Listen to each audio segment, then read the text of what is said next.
right. Good morning, Chip. Um, Good morning to everyone else out there.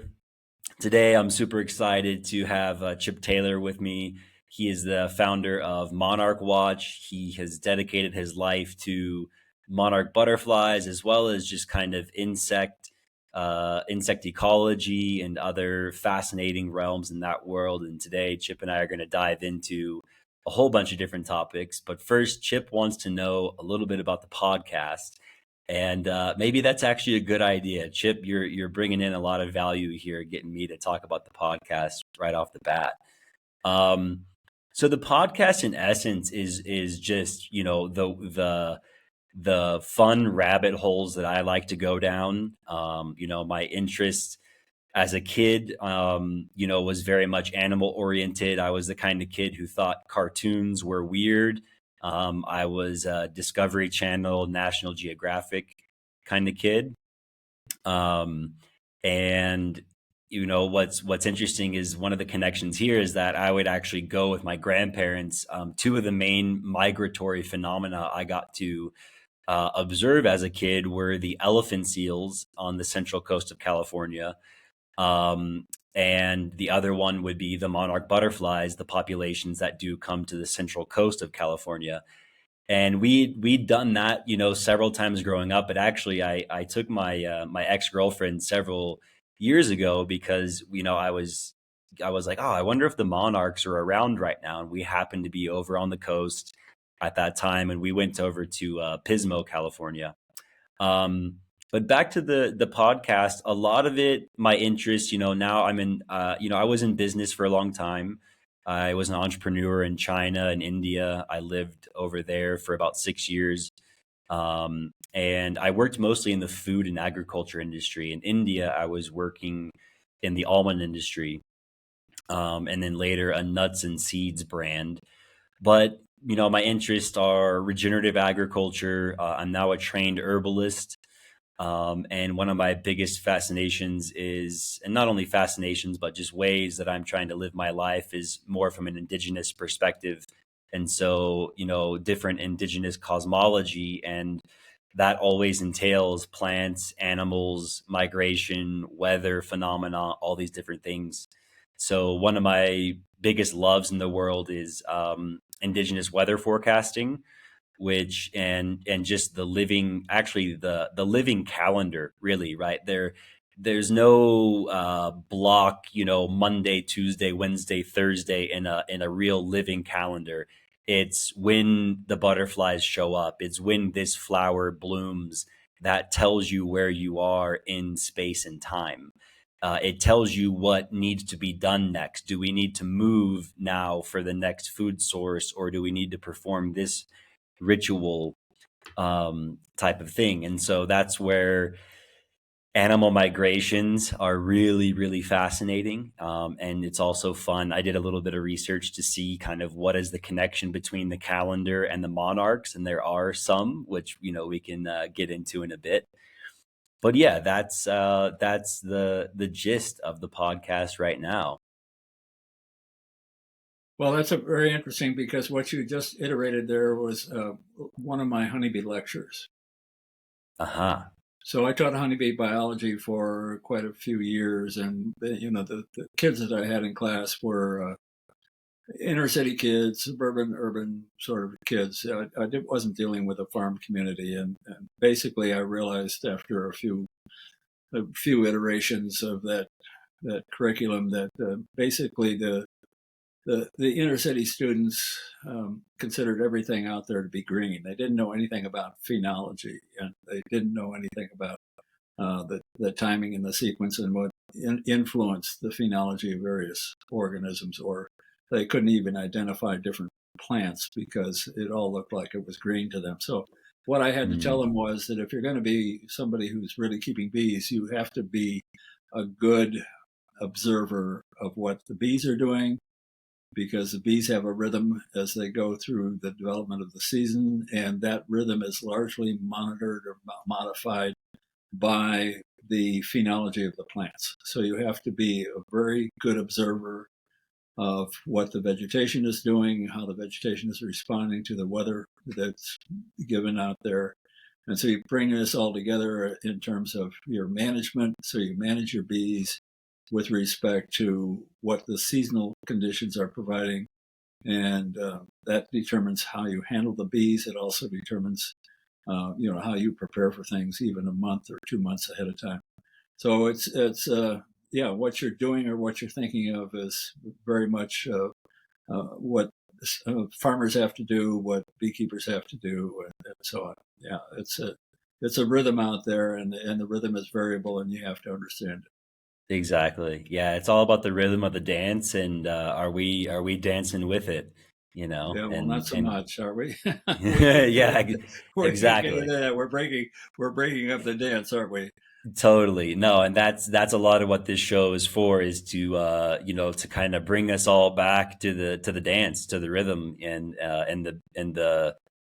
the fullness of the dance, the level of connection and the beauty of it when we are in rhythm with the animals or the plants in our immediate area, and having that connection. That's a big part of this. And you just mentioned bees, and so kind of originally, that's a cool bear cup. You want me to tell you a story about that bear? Yeah, tell me a story about that bear. That's my favorite bear. We came across a family of bears in the Russian River years ago. It's a long and sad story, but I'll just tell you the best part of that story that relates to this particular bear. This was a female cub, about a 2 or 3 month old grizzly cub, and it was in the river. The family of bears was going through the river bottom, picking up the carcasses of discarded carcasses of the salmon that the fishermen were throwing away. And this particular female cub was very curious. And what she is doing right there, if I can raise this up, is she's got a rock between her paws. Okay.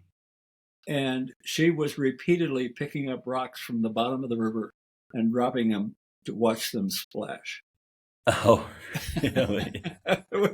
it was great to watch. There she goes. She's doing another one. Look at that. Yeah, just having a good old time in the Well, river. I mean, bear play, right? Bears play. They have to know their environment. They have to, understand what's around them, and yeah, there are things on the bottom of the river, including discarded cameras and cell Mm, phones and things like that from fishermen that are scared by the bears. right. Maybe next time the couple will have the bear on the phone, you know, Yeah, right. making some calls. Where's the berries at? Um, but Yeah. Chip, tell us really quickly, just give us a real quick background, because originally you were an insect ecologist, and just kind of give us an idea of where you're from in the U.S. and what you were up to in the earlier days in your career to where you are now. Yeah, I started out college looking to follow my father's footsteps. My father turned out to be a CPA, certified public accountant. He had a very successful business, and I did some proofreading for him in the office when I was a kid, and so on and so forth. It was a very lucrative operation. I could have stepped in there and become a partner, and then it quickly dawned on me after my sophomore year that when I put together a bunch of grades that looked like alphabet soup, that wasn't really what I wanted to do. Really, at heart, I was a naturalist. I had been, learning about nature from the time I was 6 years old at the knee of my grandmother up in northern Wisconsin. I had a great time. We could talk about that because that was very formative. Then, as going through high school and college, I was rearing all sorts of things. I was observing all sorts of things. I was putting together a big butterfly collection and things of that sort, and bringing everything into the house. I brought snails into the house, turtles into the house, snakes into the house. I was bringing just about everything that I found. I wanted to learn more about. So when I was a junior in high school or junior in college, I recognized that, that's really who I was. I was really a naturalist. And so I changed my direction, got a zoology degree from the University of Minnesota. And after that, I wrote around the world. I wrote England, Australia. I wrote a lot of people in the United States looking for a job because I knew I wasn't ready for graduate school. And I knew that what I had to have was more experience. And I knew my own temperament enough to know that what I really had to do was find my own way, which meant that I had to come up with my ideas for, say, a master's thesis and my idea for a PhD, because I didn't want anybody to tell me what to do. I've been kind of resistant to having people tell me what to do. And so I knew Here, that about here. myself. And so I decided that I needed that experience so I could determine what I wanted to do with life. So I finally hooked up with Charles Remington from Yale, and I worked for him as his assistant for 18 months. And by the time I got through with Remington's lab there, having interacted with his graduate students, having sat with him and various visitors and his students, at a late morning tea every day, or at least 4 days a week, I learned a tremendous amount about what I was really interested in, which was generally Lepidoptera. I wanted to know a lot about Lepidoptera, and then I had a lot of experience with Lepidoptera. So I took that What is lepidopera? Lepidoptera, butterflies and moths. Okay. Butterflies and moths are Lepidoptera, and it's a scaly winged insect with a lot of beauty and a lot of curiosity to it, because some of them migrate, some of them don't, some of them have very interesting biology, and so on and so forth. So there were various problems that I was interested in. One of which was what determines whether a female mates more than once. So that became the subject of my master's thesis. Why do some species mate promiscuously with a lot of different males, and other species mate only once? And if you look at all the literature, it's only about 1.4 matings per female lifetime for a wide range of species. In other words, only about 40% of the individuals out there are mating more than once. So the question is, why were they mating more than once? Why some are mating many times, like the monarch butterfly mates many, many times. So that was the subject of my master's thesis, and it turns out that basically for most species out there, what happens is that if there is a failure of the first mating, there's likely to be a second mating. So if the sperm doesn't get transferred to the right place, if there's a blockage in the duct, if the sperm is dead, or something of that sort, whatever the name for the failure, there would be likely a second mating if there was a failure, and very few cases of multiple paternity. So multiple paternity, which is what I was looking for, because multiple paternity can be advantageous, and it turns out it probably is for the monarch butterfly. The average female on a monarch butterfly is probably mating about 6 to 8 times, which is really beyond the norm, because other butterflies just don't do that. Other butterflies fit this profile I just talked about not mating unless there's a failure. So multiple paternity is not the rule in Lepidoptera, but monarchs break that rule, which is very interesting because it gives them a lot of genetic variability, a lot of opportunity to adapt to new conditions, because not all the progeny are made of one union, with one male and one female. They're made of multiple unions. We don't know how many matings are successful, but probably 2 or 3 of those multiple matings are really successful in providing multiple offspring from different males, which probably helps them deal with a highly variable environment. So anyway, that was the master's thesis. And then I got into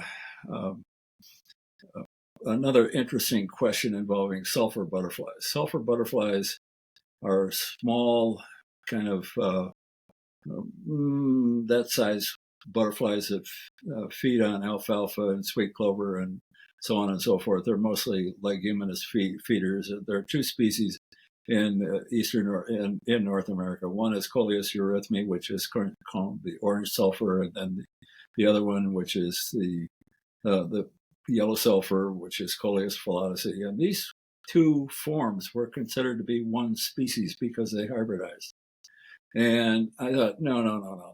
They're really 2 species. I mean, my experience in Minnesota, been doing a lot of sampling even before I got into the research, was no, the hybridization is incidental in these species. It's not the dominant thing that's going on. These species, these two forms are really fundamentally different rather than being just one hybrid swarm. And so I looked at that as a PhD. That became my PhD, and I worked a lot in across many different parts of the U.S., but the real work was done in Arizona. And in Arizona, the populations of those two species were just enormous because of all the alfalfa grown out there, and Right. literally tens and tens of thousands of butterflies. I mean, so the butterflies were sometimes so abundant that you could hear the rustling of the wings. Seriously. Wow. And Yeah. is that a normal environment for them? I mean, because my understanding is that alfalfa is kind of grown industrially out there. Oh, Would yeah. that have been the case, or would there be other native species that would attract them to Arizona, or is that kind of a phenomenon because of the industrial ag they're coming over there? This is a man-made environment. This is a man-made species interaction because for several different reasons. The orange species, Coleus eurythmae, was the predominant species in the West. It did not really occur in most places west of east of east of Arizona was where it was. It didn't occur west in the end of the Arizona, Southern California area. So there's a lot of dairy farms in New Mexico, and those dairy farms were producing hay, and the hay was shipped to central Arizona. And central Arizona had this massive amount of alfalfa, but they didn't have enough alfalfa for all of the dairy cattle that there were, the milk production that they were engaged in out there because the human population was growing. So they're bringing in hay from New Mexico. And in that hay, they must have brought in Coleus phyllodice, which is the yellow species. And that created a kind of a hybrid complex that really had a very interesting dynamic because the yellow species almost drove the orange species out of existence. Wow. My question was, what was going on with the dynamic? Because I could see that this was a relatively recent invasion, and it was actually an invasion that you could see. It had a temporal sort of thing across Arizona. So in eastern Arizona, you had a very high proportion of yellow individuals and a lot of hybrids in the population. And as you went further west, you eventually got into a population that was 100% orange species. So there was a dynamic here. And so what was actually reducing the number of orange butterflies? And I had this kind of eureka moment because I was working out there in these alfalfa fields and I was observing a lot of matings. And a lot of the matings were occurring within seconds after a female came out of a chrysalis. Hmm. And so I decided to do some experiments. And what I did was collect a lot of pupae, a lot of chrysalises, and I would take them to my motel room and I would let them develop until they were just about ready to emerge. And then I would put them in a cooler. Then I would take them out the next morning into the alfalfa fields and I set up a whole bunch of sticks. I don't know how to do this with this thing. I put a whole bunch of sticks out there. And on the stick, as soon as a butterfly came out, I would put that butterfly on top of the stick. And I would record the type of butterfly it was, the female, which type of female it was, when it emerged. And then I would record everything that happened then. And if I do this, and I have a female out there, and she's been out there 25 seconds, a male comes along and copulates with her. And that male I can pull off, I can put in an envelope, I can write him down. And then before I get the thing even written down, another male's coming down and hooking up with this female. Well, I did that with hundreds and hundreds of males or females of both types. And the interesting thing was that there was a difference in the ability of these females to recognize males of their own species. So most of the hybridization was taking place because the yellow males were very vigorous at mating with any female out there. And they were getting to the orange females really fast. And the orange females we're taking about 45 minutes to become really good at selecting mates. So after about 45 minutes, the orange females would not mate with the yellow males.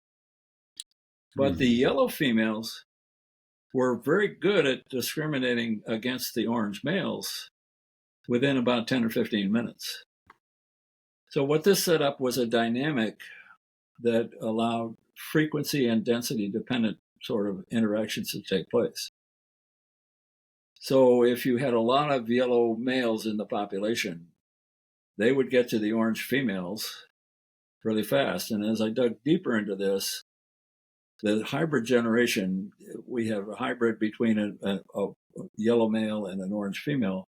What I found out was, by rearing and comparing things, was that the mate selection favored the male of the union.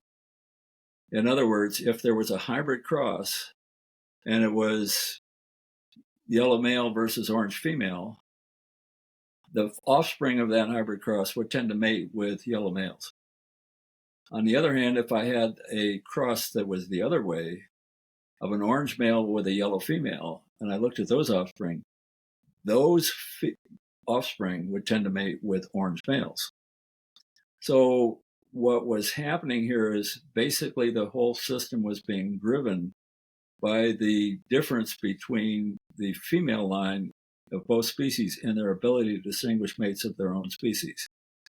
And that led to a dynamic where and there were other aspects of this too. The yellow species develops faster than the orange species. It gives them an advantage when they have short cutting of these alfalfa fields and so on and so forth. In other words, most of the orange ones get killed and the yellow ones are still surviving because they emerged before the cutter came. All sorts of dynamics involved there. A lot of it was driven also by the price of water.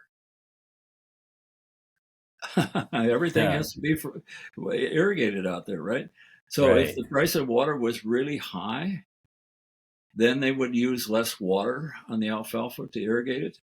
And the populations of the butterflies would just explode because the alfalfa was not as dense and they would still come up a little bit. The predators and parasites would be less common and the populations would just explode.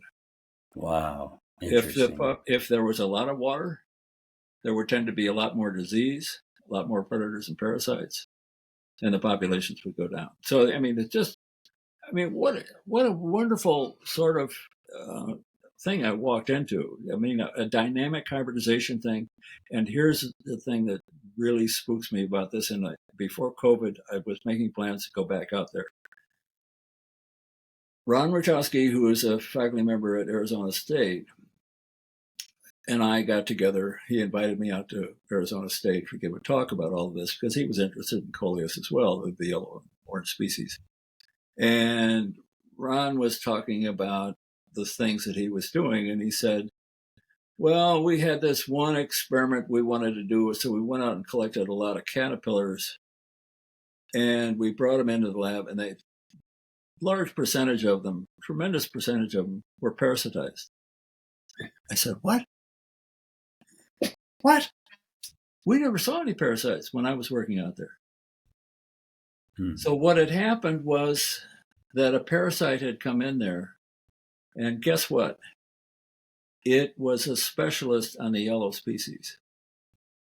Right. And so it reversed the whole phenomena that I had worked with, where the yellow species was driving the orange species down.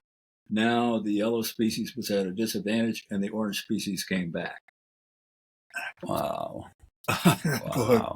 Wow, I want to go out there. Ron and I were talking about getting out there again just before COVID, and then COVID hit and that killed everything. And then, at my age, 87, I'm not going to go out there when it's 104 or 110 anymore. So, but, it's clear that this whole phenomena that I walked into, which I've donated about 30,000 specimens to the museum here to document that phenomena, and of course wrote several papers on it. But the phenomena I walked into is really kind of a once in a lifetime sort of thing, and it kind of made my career in a way as a starter. because it was so unique, and people recognized that what I was looking at was pretty unique. And the problems, the way I solved the problem was strictly experimental and observational, not statistical in any sense, but just straight on bullheaded biology to try to figure out how the whole system worked. I mean, that was what I was doing there, and so that's really how I got started. Except I can go back to the University of Connecticut. One of the ways I got started was being a kind of a self-absorbed graduate student who walked in there, told them what I wanted to do for a master's thesis and what I wanted to do for a PhD, and not the hell with classes. I wasn't going to pay much attention to classes. I'll take classes if I had to, and I didn't care what kind of grades I got in my classes as long as I could do the research. Well, my major professor came to me, Jim Slater came to me one day, and he said, "Chip, you're going to take this aquatic ecology course, and you're going to be the best damn student in that course. You're screwing up. I don't want you to screw up anymore, and you're not going to screw up in this class." Well, I was read the riot act there, and I had to perform. And in that class, I discovered something that was fairly interesting, and that was that in the aquatic environment in the Northeast, there are 6 species of nodonectids, which are back swimmers. These are aquatic insects that swim. They supposedly swim on their back, and they're mostly under the surface of the water, and they're predators. So they feed on a lot of other aquatic insects. And there are many, many different immatures in these systems that they can feed on. Well, these 6 species came out really interesting. There were 3 different size classes. And as I went to all of these different ponds and sampled them, I began to notice that they sorted out on the basis of size. There were never 2 of the same size class in any one pond. So we might have a small one and a large one. We might have a large one and a medium one. We might have a small one and a medium one, or something of that sort. But we seldom had all 3, but we never had 2 of the same size class. And okay, now we're talking environmental partitioning, right? We're talking about things that are competing with each other. And the things that are the same size class are likely to compete with each other. So the first paper I wrote was actually looking at potential competition or resource partitioning, of habitat partitioning, based on the sizes of these nodonectids, which I hadn't anticipated. Nobody had ever observed this before. And I thought, this is cool. I wrote a paper about it. And interestingly, after I left the University of Connecticut, where I was doing all this work, one of the professors there took up the same study issue, looked at this even more, and published on it some more. So that was how I really got started writing papers, and then moved into the butterfly sort of thing after that. So awesome. Yeah, I had a good start. It was a rocky start, but a good start in a way, and it was productive. But I wouldn't say that it was easy all the way. You as a graduate student, you're never very secure, or at least I was never very secure. I was scared to death all the time, in terms of whether I could cut it or not. But I managed. Maybe the fear resulted in success, I guess. Maybe. Totally. But it's a young person finding his way, right? Yeah, definitely. Blowing with the wind like the butterflies, I guess. Yeah. So let's fast forward to now, and let's hop into the monarchs for a bit. And I mean, really, you've studied, in depth. We would say maybe their migration, but really it's the entire life cycle. It's just their life, right? Is kind of the whole thing. So kind of paint us a picture of what does this migration look like? Where are they coming from? Where are they going? And let's just start there. Yeah, well, we have a very interesting situation in North America. We have a population of monarchs that live mostly west of the Rockies, and a population that lives east of the Rockies. And the population that east of the Rockies has learned rich reputation as being one of the most migratory, most interesting migratory phenomena on the planet. Because each fall, which it means right now, the butterflies that are raised in the last generation here in eastern North America are migrating to Mexico.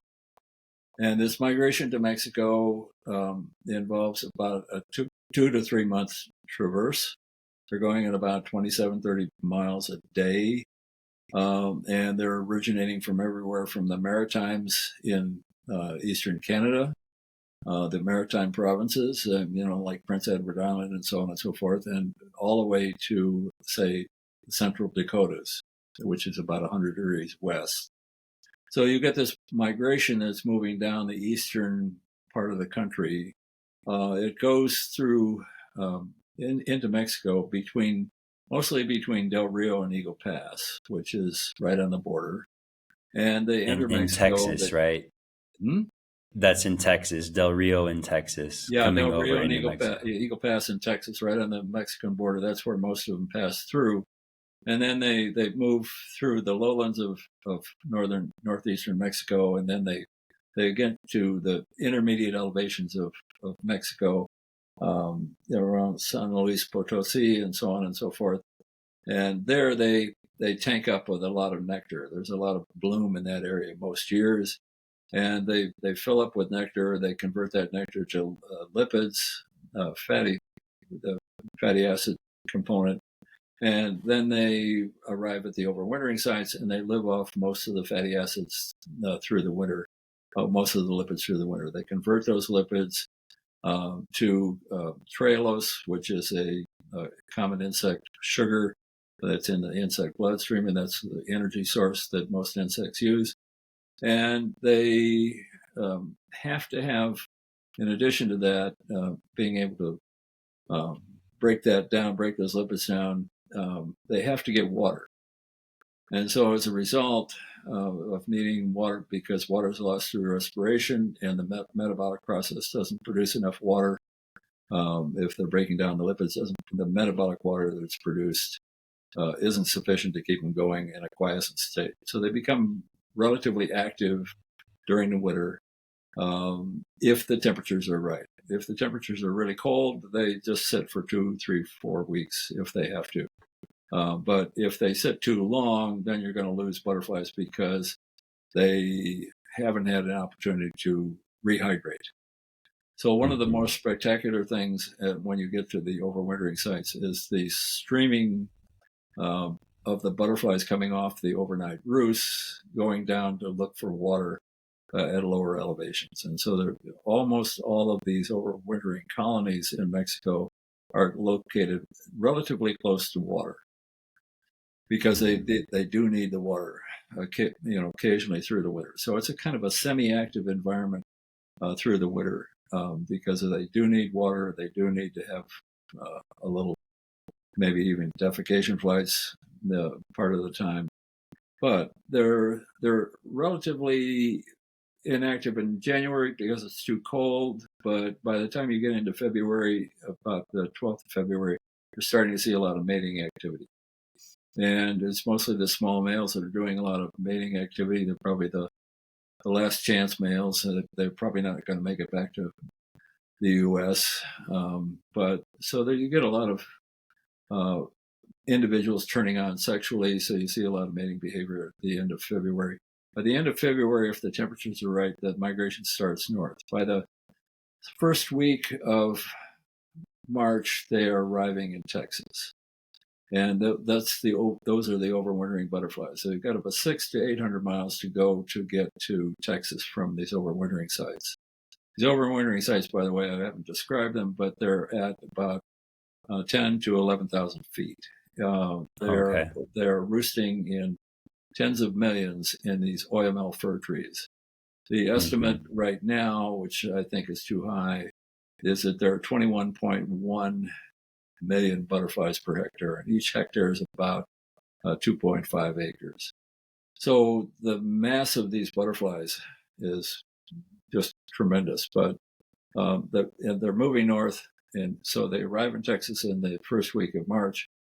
And then the females are mating along the way, and they're mating when they get into Texas, and then they lay eggs on milkweed, the milkweed that's emerging at that time in southern latitudes, and they And spread. that milkweed is in multiple areas, not just Texas, but also moving up into Yeah, other states. right, right.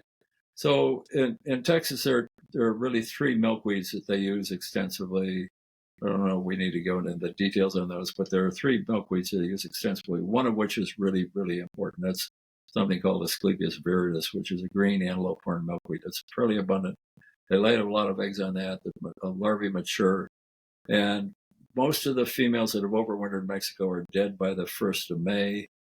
Then you get the offspring of those females starting to emerge as new adults at the third week of April. Then they start moving north. So you get a second migration going north. And they go Okay. all the way up to the limit of milkweeds, which is up in the Winnipeg area, which is 50 degrees north. So you And get more. Winnipeg is where? 50, And it's in Manitoba, and it's 50 degrees north, which is okay. as far north as milkweed goes. And so you get this spread of this first generation going up from the last week of April right till about the 10th of June. And then all migratory movement stops about the 10th of June, 10th to Okay. 12th of June. But whoever overwintered doesn't actually make the complete trip back. They do about That's right. 800 miles toward Texas back, and then after that, it's coming into the next generation once they die, and Yeah. they've given that. Okay. And then So, really quickly, because we can go in, I want to go into this more in depth in a little bit, but just to come back to the milkweed, a lot of times, you'll hear, the butterflies need the milkweed, but it sounds like what you're saying is that is it a particular, are we using the name milkweed as a common name, or are you saying that any Asclepias species can be used by the monarch? well, there are about 70 species of milkweeds in North America, maybe 72, 73, 74. Anyway, we know that they use about 30 of those species. They Okay. probably use every one that they can. The fact is, though, that this whole migration is really dependent on two species of milkweeds. That Okay. green antelope horn milkweed that I talked about. And then as they get further north, they get into northern Oklahoma and get into Kansas and further north. The dominant milkweed is the common milkweed. And the common milkweed, if you go into the prairies of Kansas, is rare. It's a Mhm. common milkweed now, widespread because of human interactions with the landscape. Because this is um, this is a early successional species. Mhm. It's a pioneer species. That's the word I was grasping for. It's a pioneer species, and it does very well in areas that have been disturbed. We are very good at disturbing the habitat. We've disturbed the habitat well up into Quebec, along railroad tracks and roads and so on and so forth. And you can see that this plant follows human disturbance. And the fact is that about 80%, or maybe even close to 90% of the butterflies that arrive in Mexico every winter have fed on that plant, common milkweed, which we have enabled. So we, in a sense, we have enabled this migration by maintaining and enabling common milkweed, which was not really that common before humans. So even if you go back 5,000 years with looking at how Native Americans modified the habitats, it's probably the fact that Native Americans and of course the white population that moved in after that really enabled and then reduced this monarch population simply by how they managed habitat. So Mhm. one of the things that's inescapable of with regard to this whole thing is how we manage habitat, how we have affected habitat, really determines whether this population is robust or not.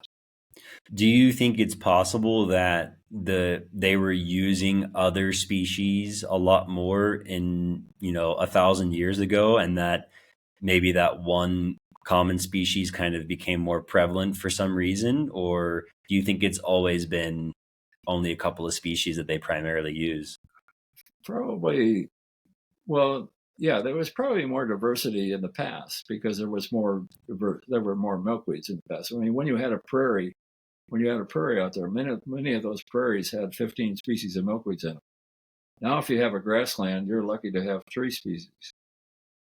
Mm-hmm. So yeah, the diversity has gone way down. Here's a really kind of interesting thing. Most of the native species of milkweeds are not good at invading disturbed habitats. So they're pretty much stuck. I mean, I probably could name 10 or 15 species right now that are really kind of stuck in the original habitat. If the original habitat doesn't exist, they don't exist. Mm-hmm. So yeah, the composition of the population of milkweeds has changed, and it's probably the fact that now the butterflies are really much more dependent on common milkweed than they ever were in the past. But it was still probably a dominant species among all of them, but it's Right. less dominant than it is now. Right. And there would have been quote disturbance through bison and native tribe movements and things like that, and that So species probably followed that around as well. Really quickly, the milkweed species, the butterfly is using that to lay its eggs, correct? And that's food for the caterpillar, or are we talking nectar, or are we talking leaf matter for the caterpillar to grow? well, it's the host plant. It's the you can't you don't no milkweeds, no monarchs. So you've got to have that host plant relationship. The plants have to be in really good shape. I mean, the butterflies are pretty picky. If the plant is too old, it's senescing or something like that, they won't lay eggs on it. They want the young tender shoots, that sort of thing. So they Mm-hmm. lay their eggs usually one at a time on these plants. They highly disperse the eggs most of the time, not all of the time, but most of the time they highly disperse the eggs. I mean, you've got predators and parasites and pathogens out there. If you're a migratory species, you want to minimize your mortality due to those factors. And so what selection does is opt for massive movement capability, so you can just highly distribute your eggs. So people are talking about how do you say monarchs? Well, let's create acres of milkweed. No. I don't want acres of milkweed. I want little patches of milkweed highly dispersed over the area, because that's what the butterfly really needs. It really needs to hyper disperse its offspring, because that allows it to avoid the predators, the parasites, and pathogens to some extent. It's much better if you have a big patch of milkweed. You had an acre of milkweed, uh, you would have a real buildup of tachinid flies and lacewings and a whole bunch of other things that would spiders, which would quickly decimate any eggs that were laid. So Right. yeah, if you trying to save a species, trying to understand a species, you have to recognize the overall dynamic of all of the interactions here, and that includes all the predators and parasites. One other kind of interesting thing is that we have about every 6 or 8 years we have an oh my story here. There's a new parasite that's been introduced, new predator that's been introduced. I mean, we've had a European paper wasp been introduced. We've had a new ladybird beetle that's been introduced. And you got a whole about 4 or 5 things that have been introduced that are going to kill all the monarchs. They don't kill all the monarchs. And the reason they don't kill all the monarchs is they interfere with each other. So each one of them may survive, but they're getting a small piece of the pie. They're not getting it all, because Mm-hmm. you can only kill something once. So that's Interesting. the Yeah. dynamics of this are really hard to work out, because you really need to be kind of nose to the ground here. Yeah, but it also, I mean, it makes perfect sense. And I mean, I guess that would have been, in general, yeah, it's interesting, because when we get into like conservation mode, then we kind of start to work within those constraints. And if someone says, well, I have 2 acres you can use, then people think that's a good idea versus, having lots and lots of backyards or different houses or different areas with micro setups of native flowers and milkweed for them to go there, and having lots of micro sites. Um, which I guess that's one of my questions for you. I mean, because a lot of times, this the whole insect world is interesting, right? Like you were talking about initially, the monarch has become kind of a symbol. It's one of the ones that gets paid more attention to.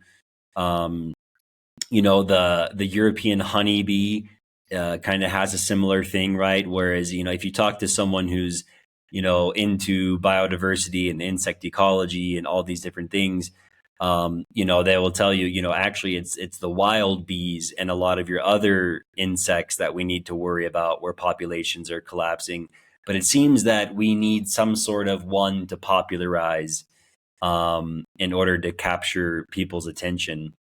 But with the monarch, well, I mean, with all these things, a lot of attention is put onto industrial agriculture, particularly pesticides, herbicides, fungicides, and the damage that these are doing. What I like to point people toward and think about as well is just that's a major issue.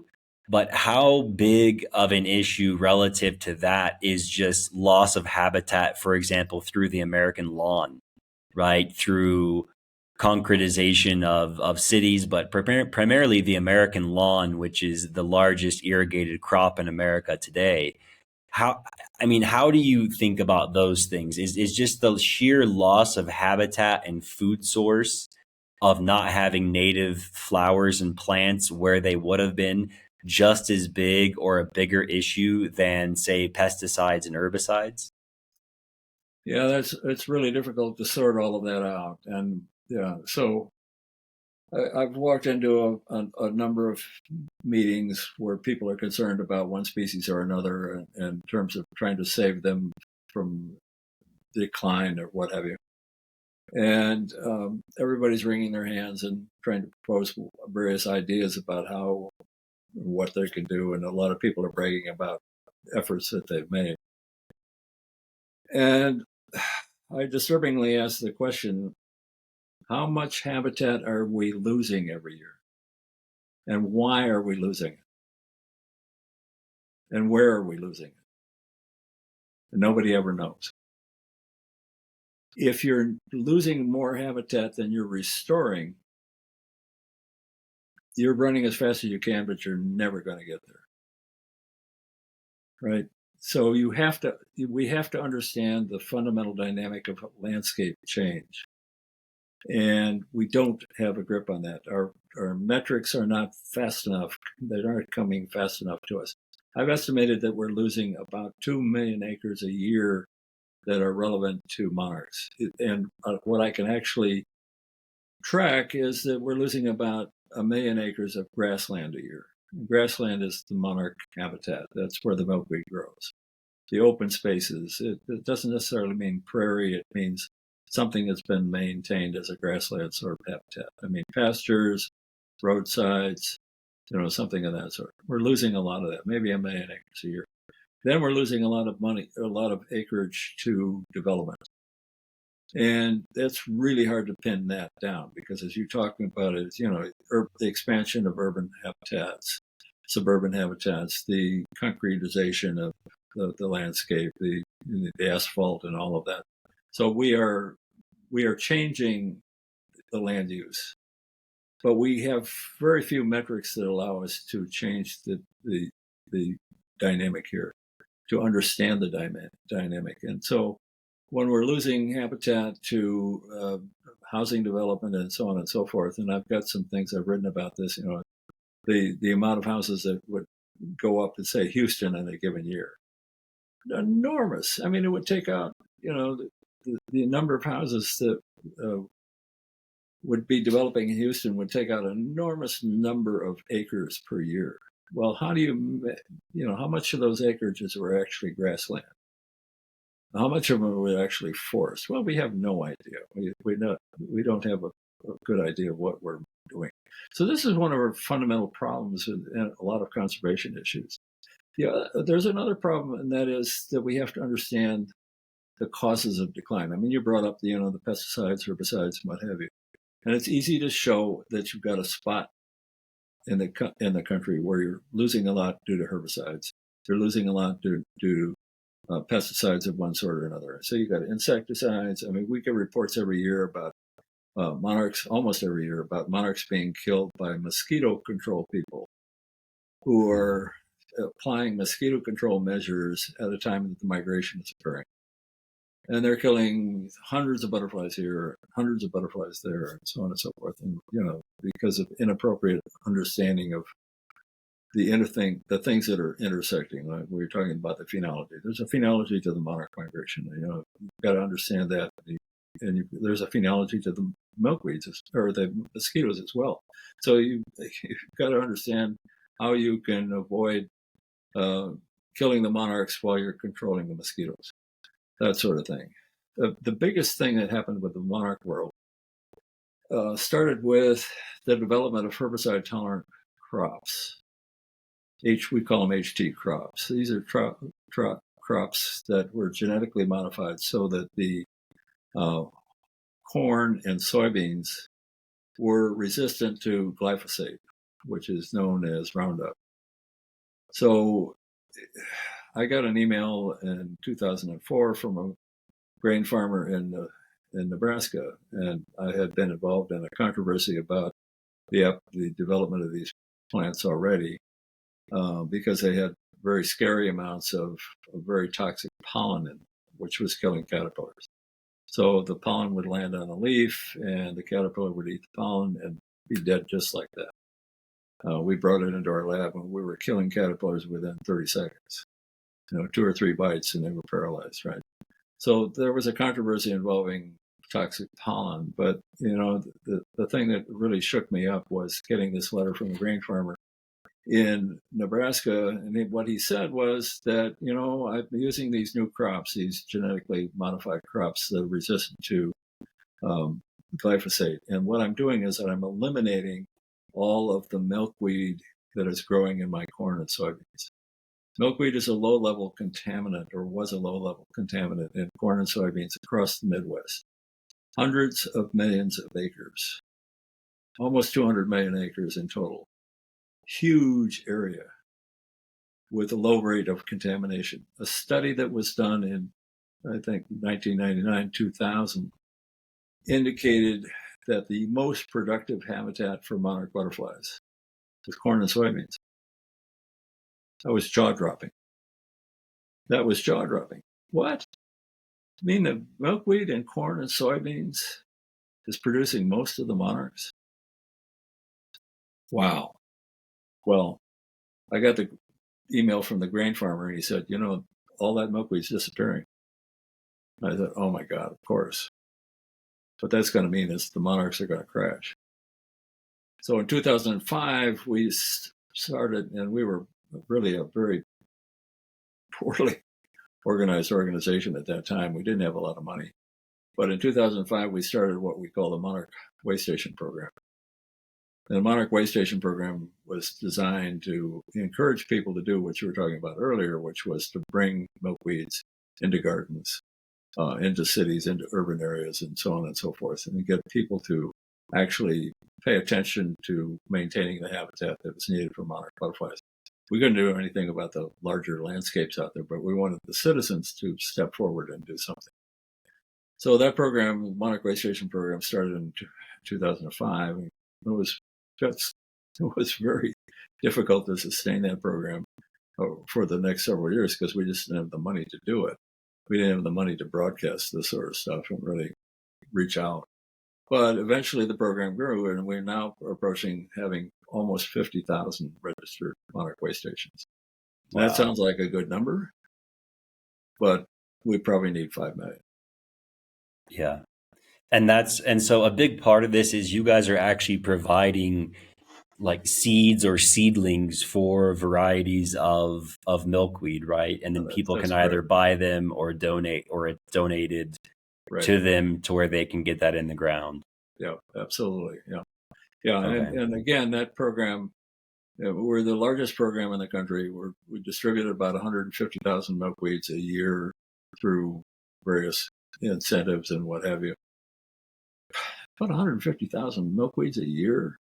It's nothing. Mm. Relative to the magnitude of the thing, I mean, we're losing 2 million acres a year, or even 1 million acres a year. 150,000 doesn't even come close. Right. You And know, what the bottleneck there? I mean, usually everyone goes to funding. I mean, is there? that's the bottleneck. I mean, we could Mhm. distribute 500,000 milkweeds a year. We could distribute 1 million milkweeds a year if we had the funding. Everything has to, we don't have the money.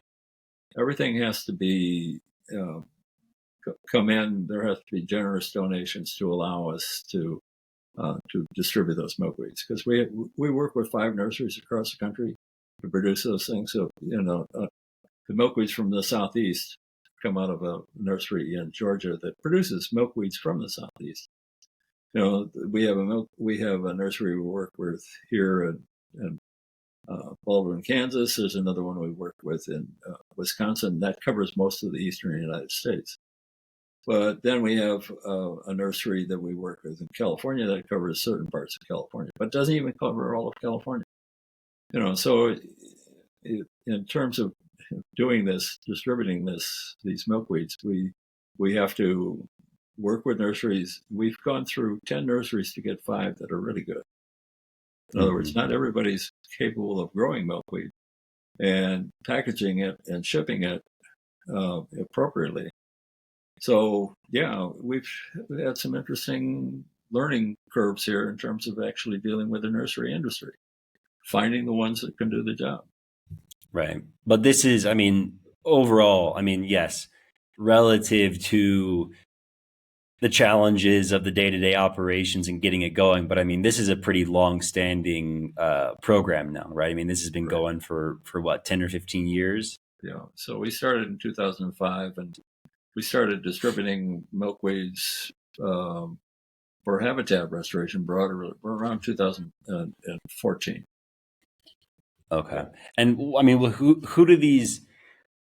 are these people? What do these, citizens look like that are, coming in to do this? I mean, what are their kind of backgrounds or interests, or who are they?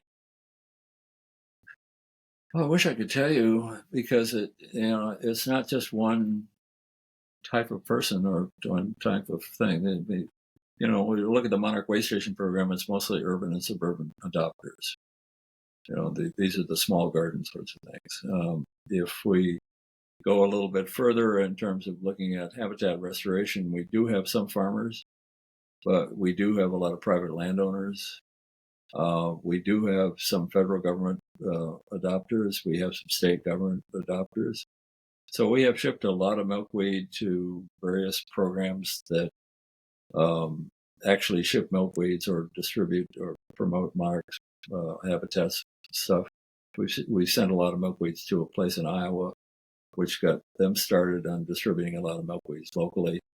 One of the things we did was there was a kind of a big, I don't know exactly how to describe it, but there was a big area in Nebraska which they wanted to get Boy Scouts involved, and we sent them something like 17,000 milkweeds Wow. over a couple of years so that they could plant along this strip of trail, and get milkweeds established along this area where milkweeds have been extirpated. There's a lot of places where milkweeds have been extirpated where we're trying to get the milkweeds back in the habitat from which they've Hmm. been lost.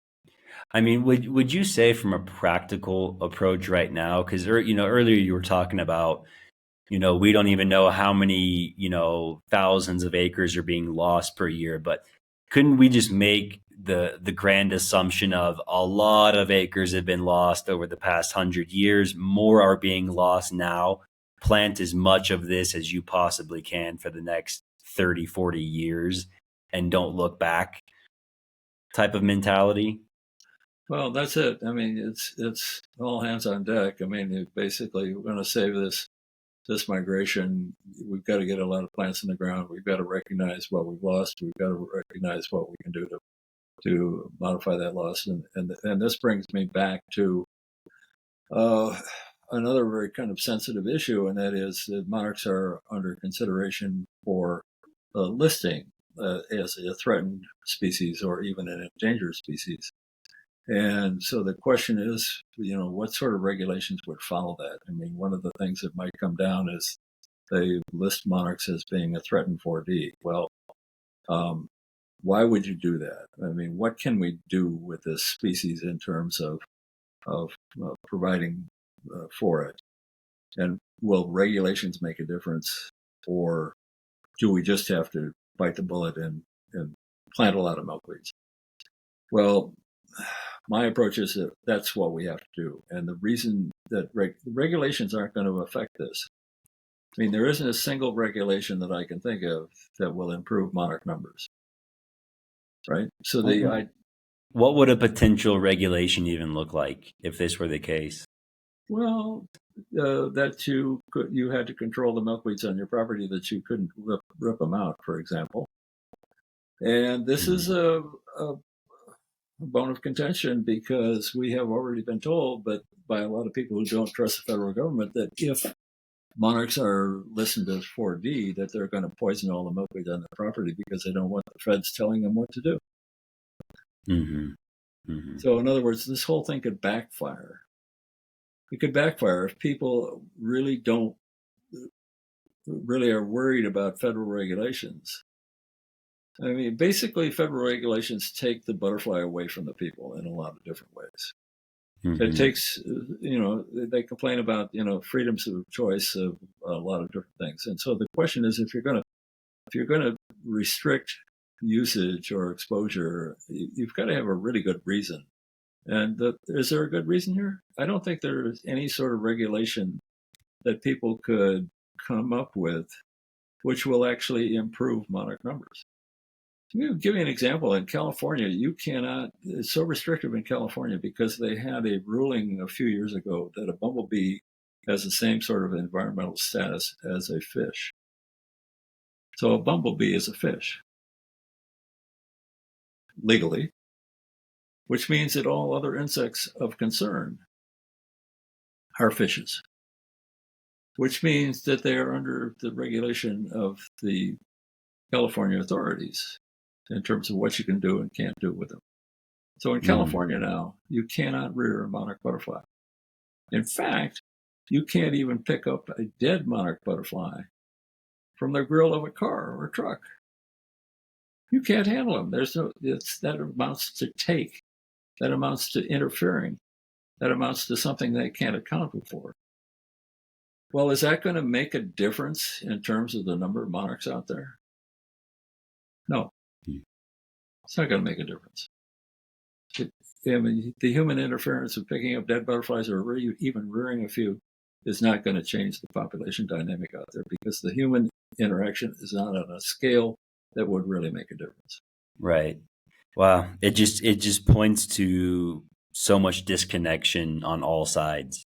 Exactly. It's and this is I was listening to one of my there's a really well, he's not famous in the herbal world, he's famous, but he wrote several books on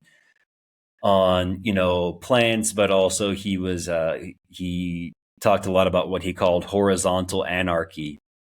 And he actually was giving this great talk, and I think it was maybe in like 2005 or something at Burning Man, and he was giving this talk saying, every time a new law is enacted, you see, the senator or whoever went to push that bill, and they say, today is a great day for this. He said, in reality, every time a new law is passed, we should get together to hold a vigil to say, look, we have failed so miserably as a collective people that we had to implement this law because we couldn't get our shit together, essentially. Well, I think that's about right in this particular case. So one of the things that I need to mention here is that, we have literally hundreds of thousands of species that are being affected by climate change. Most of those are going to be insects. And most of those insects are not habitat limited right now, but they're limited by weather.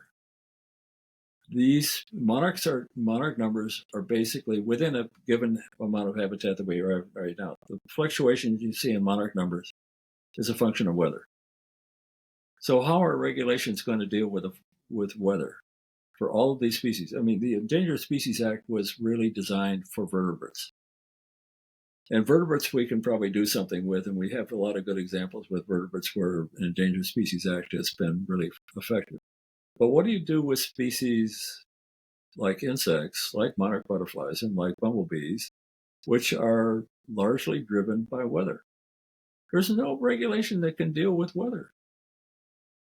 Right, but It's what they're going to say is well, the best thing we can do is we have to just focus on CO2 because that's what's changing the weather, which is blah blah blah blah blah. right. But I mean, I don't know. It's fascinating to me because in my heart, I'm a certain kind of scientist, and on the other side, it's you know we could go through the data and the scientist says, well, I need to collect more data for this. The politician says, well, I need you to show me this data, and then let me manipulate that to get my way for this or that. And at the end of the day, it just seems like, are we opening our hearts to life in general of all other beings, and are we just caring and connected with other beings that have always been in our surroundings? Or are we going to continue to pursue this kind of very narrow approach to it? One What of do you the think things about that that, Chip? You're a scientist. How do you feel, yeah, how do you feel about the more emotional side of this, or the indigenous side that has their own form of science, but it's not that reductionist kind of approach of needing to prove, or just kind of the narrowness and the difference between those. yeah. Well, there's a lot of problems with Western science, and there certainly is a contrast with indigenous knowledge and indigenous science, if you will.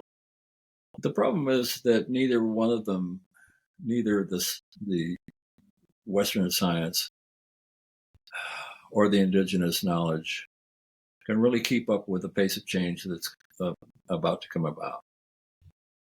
I mean, we are in the age of petroleum. It started, the 1850s, really got going in the 1870s.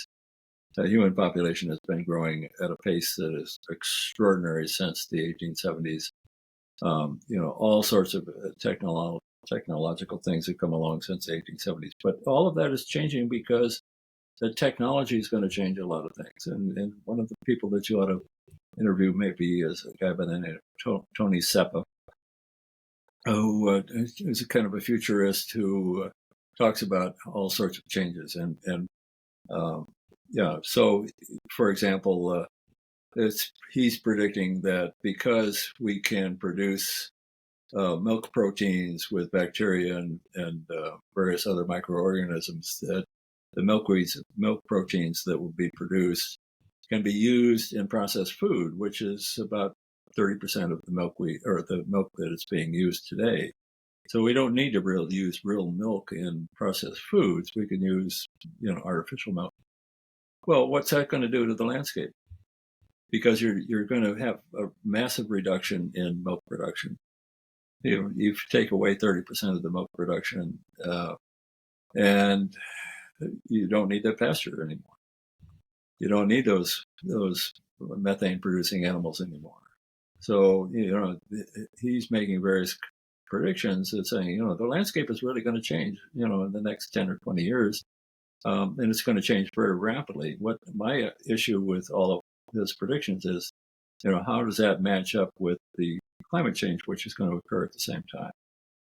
And the climate change is going to come on to us so fast that we are unable to respond in any sort of legitimate way. And I think we're already seeing that. I mean, I was talking to somebody at one of our events we had the other day, and they said, well, we finally have money to look at the impact of tire toxins along roadways, because the drainage off those roadways in Washington State is affecting the production of trout and salmon in those streams because the toxins from those road tires are going on.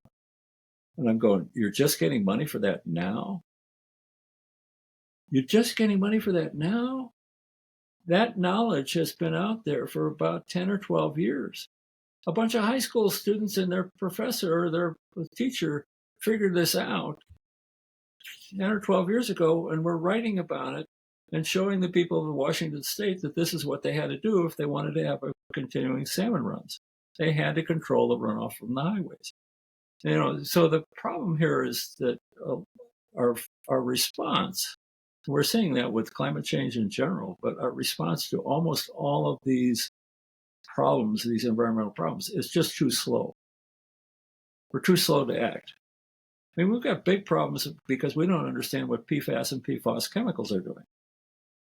It's quite possible that a lot of the insect decline is responsible because is occurring as a response to those chemicals. But we don't have, who do we have that's actually looking at this?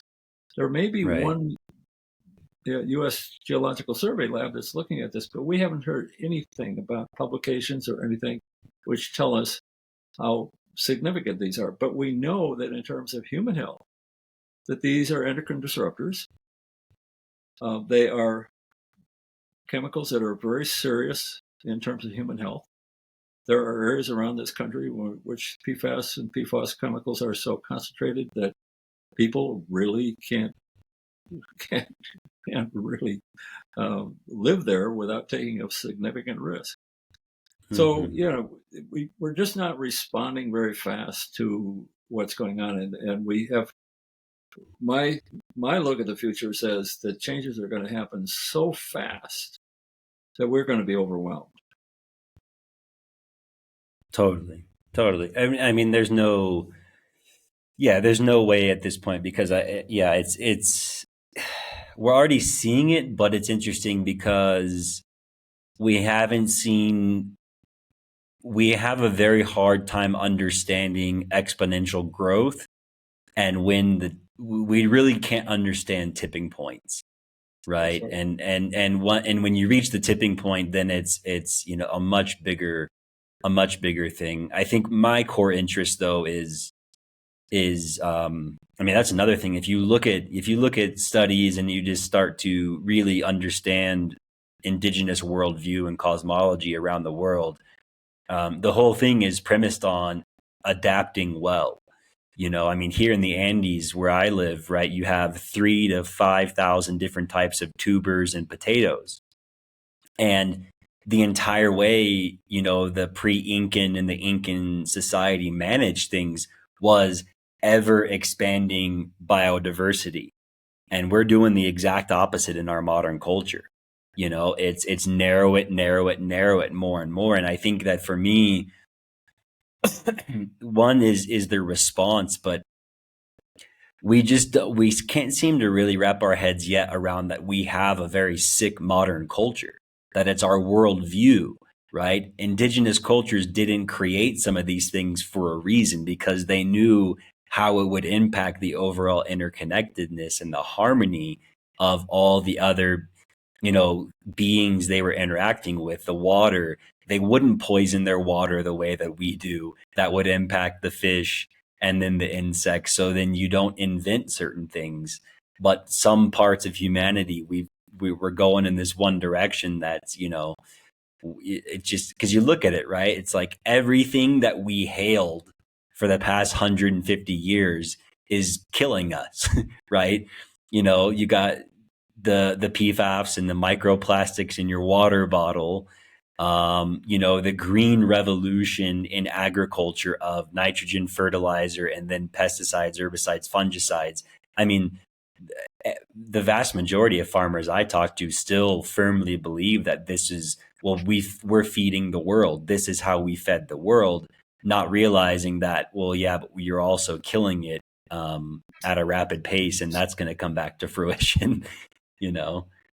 It's fascinating.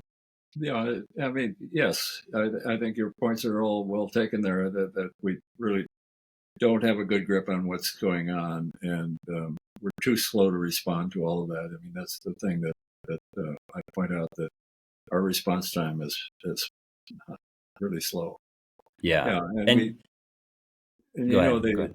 there are just a whole lot of examples of where we're kind of out to lunch. I mean, in terms of these interactions. I mean, you know the vulture story in India, right? Yep. Um, That's and interesting. yeah, it's a Tell us that very story again real quick, because this is a good one.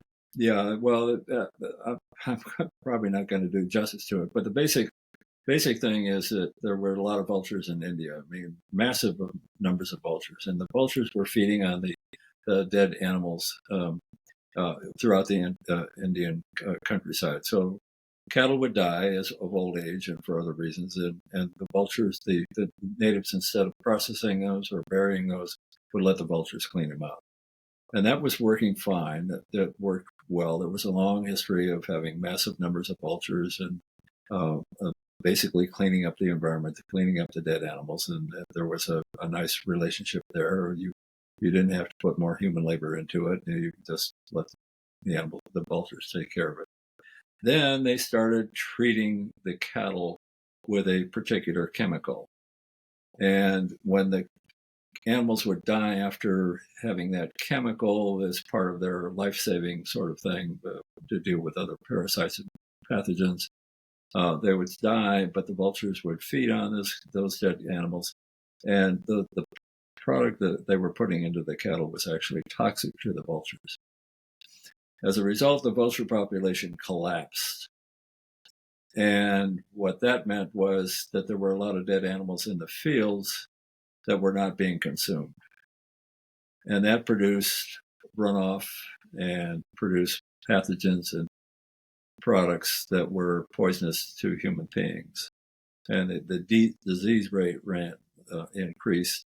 And the proposition that I've heard is they expect that about 500,000 people died as a result so far, as a result of losing this connection between the vultures and the dead animals, Mm-hmm. because they were poisoning the vultures by introducing these compounds to the cattle to save the cattle.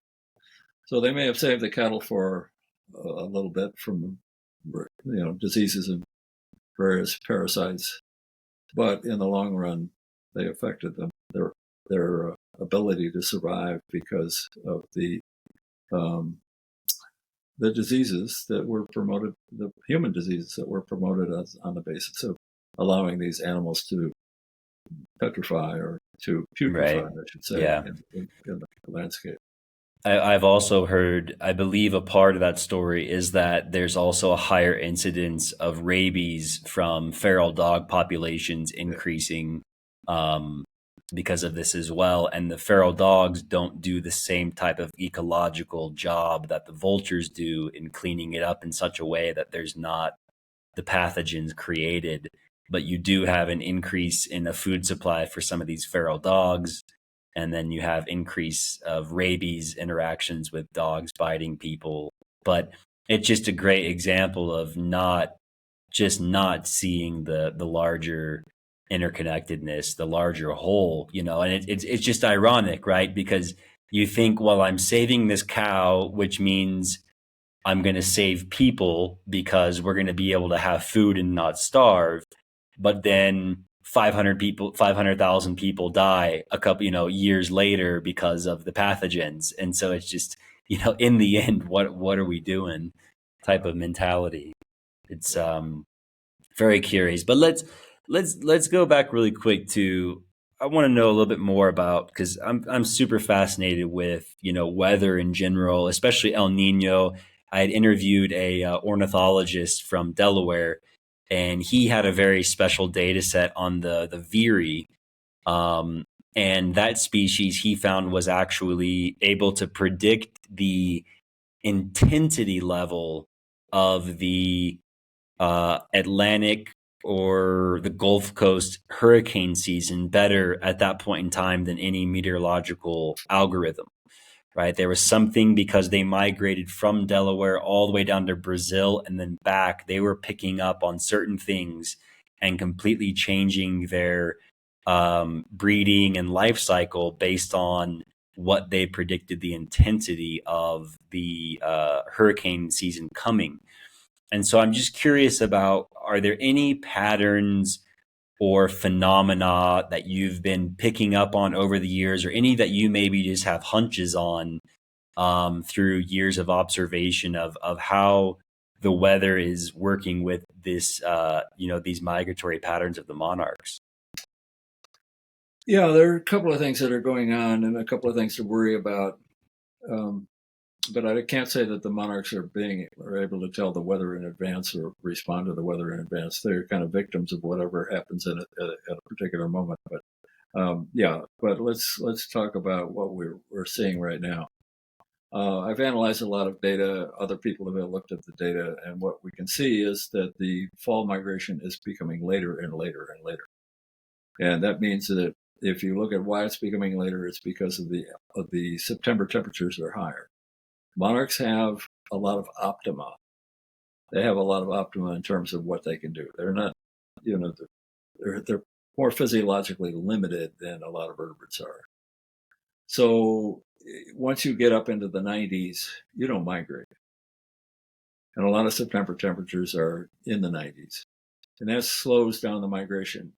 And the migration slows down. But at the same time, the 90s speed up the phenology of the flowers, producing flowers that are maturing really fast and maybe maturing too fast for the migrating butterflies. So they may be losing some nectar sources. There may be a disconnect between the flowers and the monarchs that are moving through. They need to have the fuel on a constant basis. So that's one thing that's happening. And what we can see with these late migrations is that the number of monarchs that actually get to Mexico is less and less, depending upon how the September temperatures go.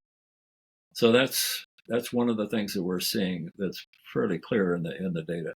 There's another thing that I worry about, and that is that in order to migrate, these butterflies have to have a difference between day-night temperatures is probably at least 15 degrees, and it may be as much as 20 degrees.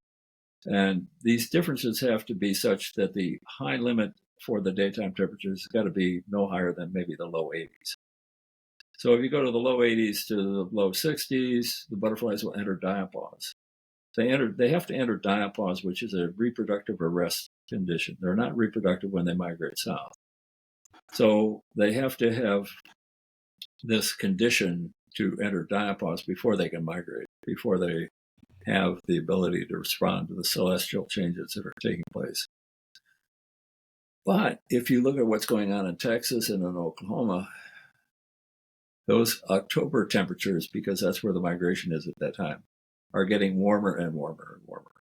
And at some point, it's going to be clear that the butterflies that are born in Texas in October, maybe even September, can't migrate because they don't enter diapause. So this population is going to be squeezed from the top, and it's going to be squeezed from the bottom. I mean, that's the simplest way to explain it. Other things that are going to happen, and some of them are going to be beneficial. The May temperatures are getting warmer, and that allows a more northerly reach of that first generation of butterflies that gets up into Canada and so on and so forth, Manitoba. And I analyzed some data a few years ago about Manitoba, and it's very, very clear that the number of monarchs that get into Manitoba is a function of the May temperatures. But they have a very narrow window because the window shuts down by about the 10th of June, 10th or 12th of June. If they don't get there by the 10th or 12th of June, there's just not going to be a population. So, there's a lot of timing things here in terms of getting to where you need to be for the production. So what we're seeing in general is the May temperatures are going up, and that's going to increase the number of butterflies produced in Canada in the future, if they can get there at the right time. But that depends upon having a good first generation. And having a good first generation depends upon what the march conditions allow you to do. So one of the other thing that we've seen in the data is that the march temperatures are going up very fast. And when the march temperatures are too high, the butterflies go too far north too soon. Oh, you don't want to do that. Why don't you want to do that? Because you're distributing your offspring north or more and more northly, north. I can't say it. In a northward Northly. trajectory, right? You're going first of all into North Texas, then you're going into Oklahoma, then you're going into Kansas, and in 2017 and 2012, we've seen them go way too far north too soon. When they go too far north too soon, they drop all those eggs into areas which, subsequent to having those breaks in the weather that allow them to do that, get too cold. And sometimes in 2017, I was getting reports from butterflies that got into Nebraska 2 weeks, 3 weeks too early, of all the eggs were freezing up. What really quickly, and this is a whole rabbit hole. What are the odds though that what if they're not wrong? What if they're doing that as a part of their adaptation and they are losing massive amounts, but the eggs that do survive are going to be more prepared for this overall changes that are happening? What are the odds of that? Yeah, it's a demographic sort of puzzle here. So here's what happens if they go too far north too soon, which should kind of answer your question. If they go too far north too soon and they survive, they take longer to develop than they would if those eggs had been laid in Texas. So there's an optimal egg distribution. And the optimal egg distribution is having the returning population lay most of its eggs in Texas and in the southern half of Oklahoma. If they're going further than that, they're taking their eggs into areas in which it's going to take them longer to reach the adult stage. What that means is that that whole first generation cohort is going to have a longer age to first reproduction. Now, if you look at populations around the world of almost everything, age to first reproduction is really important because you want to have to grow a population, you want to have the earliest age to first reproduction. If you have really late age to first reproduction, like you do with European countries and the Japanese right now, population Mhm. declines. Right. Which And is what's happening with humans in a lot yeah, of that's what's places. happening in humans. If you look at Eastern Europe, you look at what's happening in Japan, those populations are declining because people are not reproducing until they're, in some cases, in their late 30s or even early 40s. Hmm. So that it's a death rate, birth rate sort of problem. And to grow the populations the fastest, if you look around the world, the populations that grow the fastest of anything are the ones that have the lowest aged first reproduction. So that applies to monarchs as well. So your point about going north as being an adaptation, yeah, that might help if the vegetation and the temperatures as you go north keep pace. Right. Which would lead me to my next question would be is, you know, what's happening there with, maybe it still is better to plant, 10 or 15 different species of milkweed because maybe times are changing enough and one of those is going to be the timing of the needs even there, going to be a whole lot of Uh, necessity for adaptation, that's for sure. yeah. So one of the things that monarchs need a number of things. They need the host plants and they need nectar sources. And you've got to have good nectar sources out there, which means that you have to have spring flowers, midsummer flowers, and you got to have fall flowers. I mean, you've got to have just it's like honeybees. You have to have a distribution of flowering throughout the season that these things can use. And if you have big gaps, um, you're going to be in trouble. And one of the things that's a marvel to me is, if you really think about it, you've got butterflies. So let's say you got a butterfly originating in London, Canada, and it's coming down through the U.S., going in through Mexico. You've got maybe 2,200 miles that you're going on this trip, and you have to have fuel all the time. You have to have nectar all the time. And if you don't get nectar for 3 or 4 days, basically you've got to have at least harvest a little moisture to replace the respiratory losses that you had. And you've got to break down some of that lipid, that those fat bodies that you've been accumulating as you've been going. So it's kind of like it's you can imagine taking a car from someplace in Canada all the way down to Mexico and having really spotty fuel availability. Hmm. With a car, we would get stuck a lot of places if there were 100 or 200-mile, 400-mile gaps between gas stations. With somehow the Monarchs are able to process enough of their lipids when they get to gaps so that most of them survive. But this brings me to another point we should have mentioned earlier, and that is how many of these monarchs that migrate actually get to Mexico. And we've done this tagging routine for over 30 years now, and we can look at the tagging data. And what the tagging data tells us is that damn few of these monarchs actually get to Mexico. Mm. And we've been running the numbers. Well, a colleague of mine and I have been running the numbers. And his latest numbers were that only 7% of the butterflies are getting to Mexico. And does that mean that the rest are completely wiped out? They're gone, or are they somewhere else? They're gone. They're dead. They're not going anywhere else. So he said 7%, and I ran the data, and I got 6.8%. But these are all based on the assumption that there are 21.1 million butterflies per hectare. If there are far less than that, then more monarchs are making it to Mexico. But, so we're dealing with estimates of estimates of estimates. So, Right. And you so have, I mean, my understanding in insects and even animal populations, the tricky part too is that you're dealing with like chaos math, where they may be just naturally decimated one year, but then 15 years later, they're way stronger than they were before. yeah, but there's always a cause and effect. Hmm. There's always a cause and effect. And almost always that cause and effect is the weather. Okay. And so what do you see there? So here, tell you what happened that was very, very interesting in 2011 and 2012. 2011, we had a really severe drought in Texas.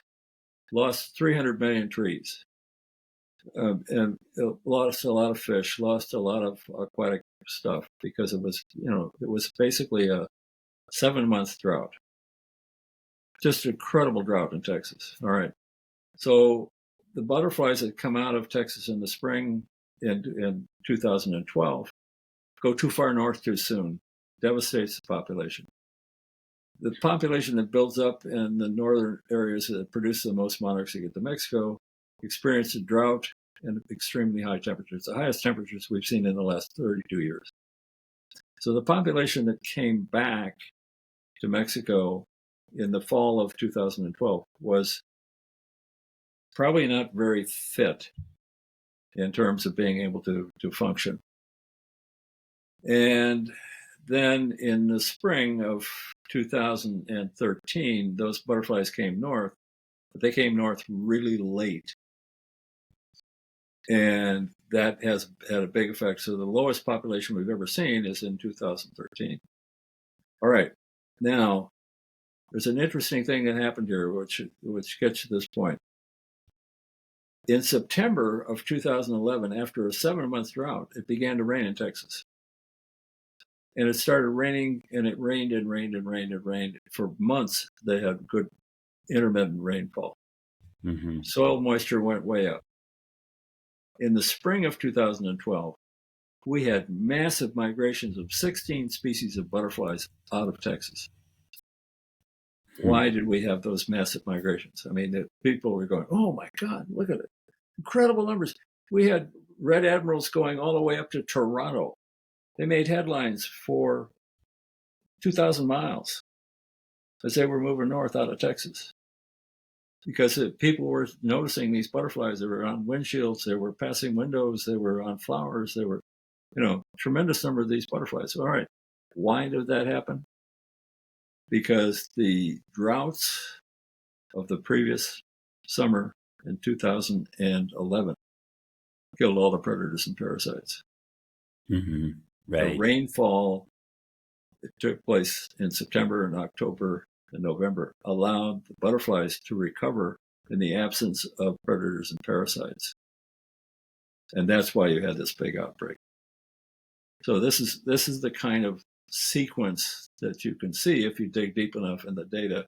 So when I say that there's these outbreaks, and then there may be genetic outbreaks as well. Painted ladies look like they're doing something weird genetically rather than temperature wise. They look like they get into little bottlenecks where they're, I don't know. I don't even want to speculate on what they're doing, but it doesn't look like they're driven as much by weather as some of these other species are. Mm-hmm. So, yeah, and it's interesting because I was just checking really quick because there's, let's see, I mean, there was an El Nino 2009 through 2010. And then I don't know what Texas is like during those years, if that leads to drought or if there's increased rain during those years. But yeah, interesting how a lot of times, and my understanding is that this is common with some other species as well, where Right. if the pest or predator dramatically drops off and the population explodes again. That's fascinating. And then, In 2009, the population actually dropped. I have to look at my data to see why it dropped in 2009, but it dropped significantly from about 5 hectares to almost 2 hectares. I mean, that's a huge drop. Yeah. But I don't know whether that was an El Nino record. Right. And then the other tricky part is you never know when looking at these phenomena is, do you look for it right when the El Nino happened, or is there a lag effect, or was it the transition from La Nina to El Nino, which is the time where the ecology changed, and then there's a drag. Is the drag a year or two? It's so difficult to to look at that. But it's clear that these, at least for certain animals and species and plants, that these are big drivers in the cycles. But I mean, some of your research that's probably some of the most fascinating is you did something on the sun and the what's called the declination, and it's essentially how they're doing the timing. I mean, tell us about that real quick, because that is fascinating. Yeah. So when I first got into the monarch business here in the late 90s, I thought the whole phenomena was just a weather-related phenomenon. It just seemed to be there was a lot of randomness. Yeah, the migration starts in the fall and it passes through. And then I began to systematically observe when the migration arrives every year. And at that time, I was working with a guy by the name of Jabot, David Jabot, who was formerly a faculty member at the University of Toronto. And David was a glider pilot. And I said, at one point, I said, David, this migration is showing up about the same days every year, the leading edge of the migration. And I want to know what the declining angle of the sun is at solar noon. Really quickly, what does that mean for an ignorant person such as myself? The declining angle. Right. So in the fall, the Earth is rotating and it's changing its rotation relative to, it's on a 23.5 degree tip. And so it's more exposed to the sun at one season than it is at another season. So in the summer months, the sun appears to be further north, right? It's not the sun that's further north, it's the tipping angle. It's the tilt of the Earth toward the sun. The tilt of the Earth. So the sun angle is the highest at the summer solstice, 21 June, right? And then it begins to decline slowly. And then by the time it gets to Winnipeg, and when it's 57, that's at about the 5th, 6th of August. And then the people in Winnipeg are telling me, well, the migration begins right after that. I said, really? And then I said, well, all right, when is it peak in St. Paul, Minnesota, where I grew up? And it's about the 23rd or 22nd of August, maybe the 24th. And I'm going, really? That's right after 57.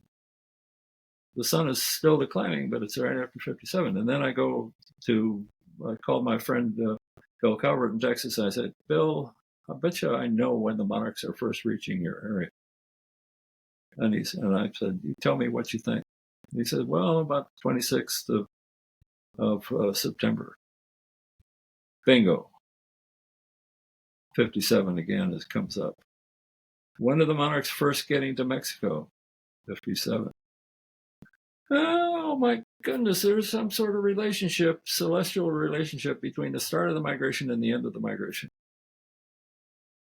I So, love it, Chip. I yeah, absolutely love it. yeah. But what did it take to get the data to make a case for this? About 20 years. Right. Or you could But just tell me and I believe you right away. well, you're all right. You're an easy mark then. We won't tell anybody that you're an easy mark. All right. Yeah, I'm not an easy mark, but I know too much about these celestial events to do that because I want to ask. Well, continue, but I have some questions, but keep going with. Yeah. So, but this question isn't totally solved. If you look at really cool temperatures, average temperatures for the century, for the last century and the century, even part of that before that, the butterflies were really pretty much in sync with this declining angle of the sun at solar noon. But now that we have warmer temperatures, they're delayed.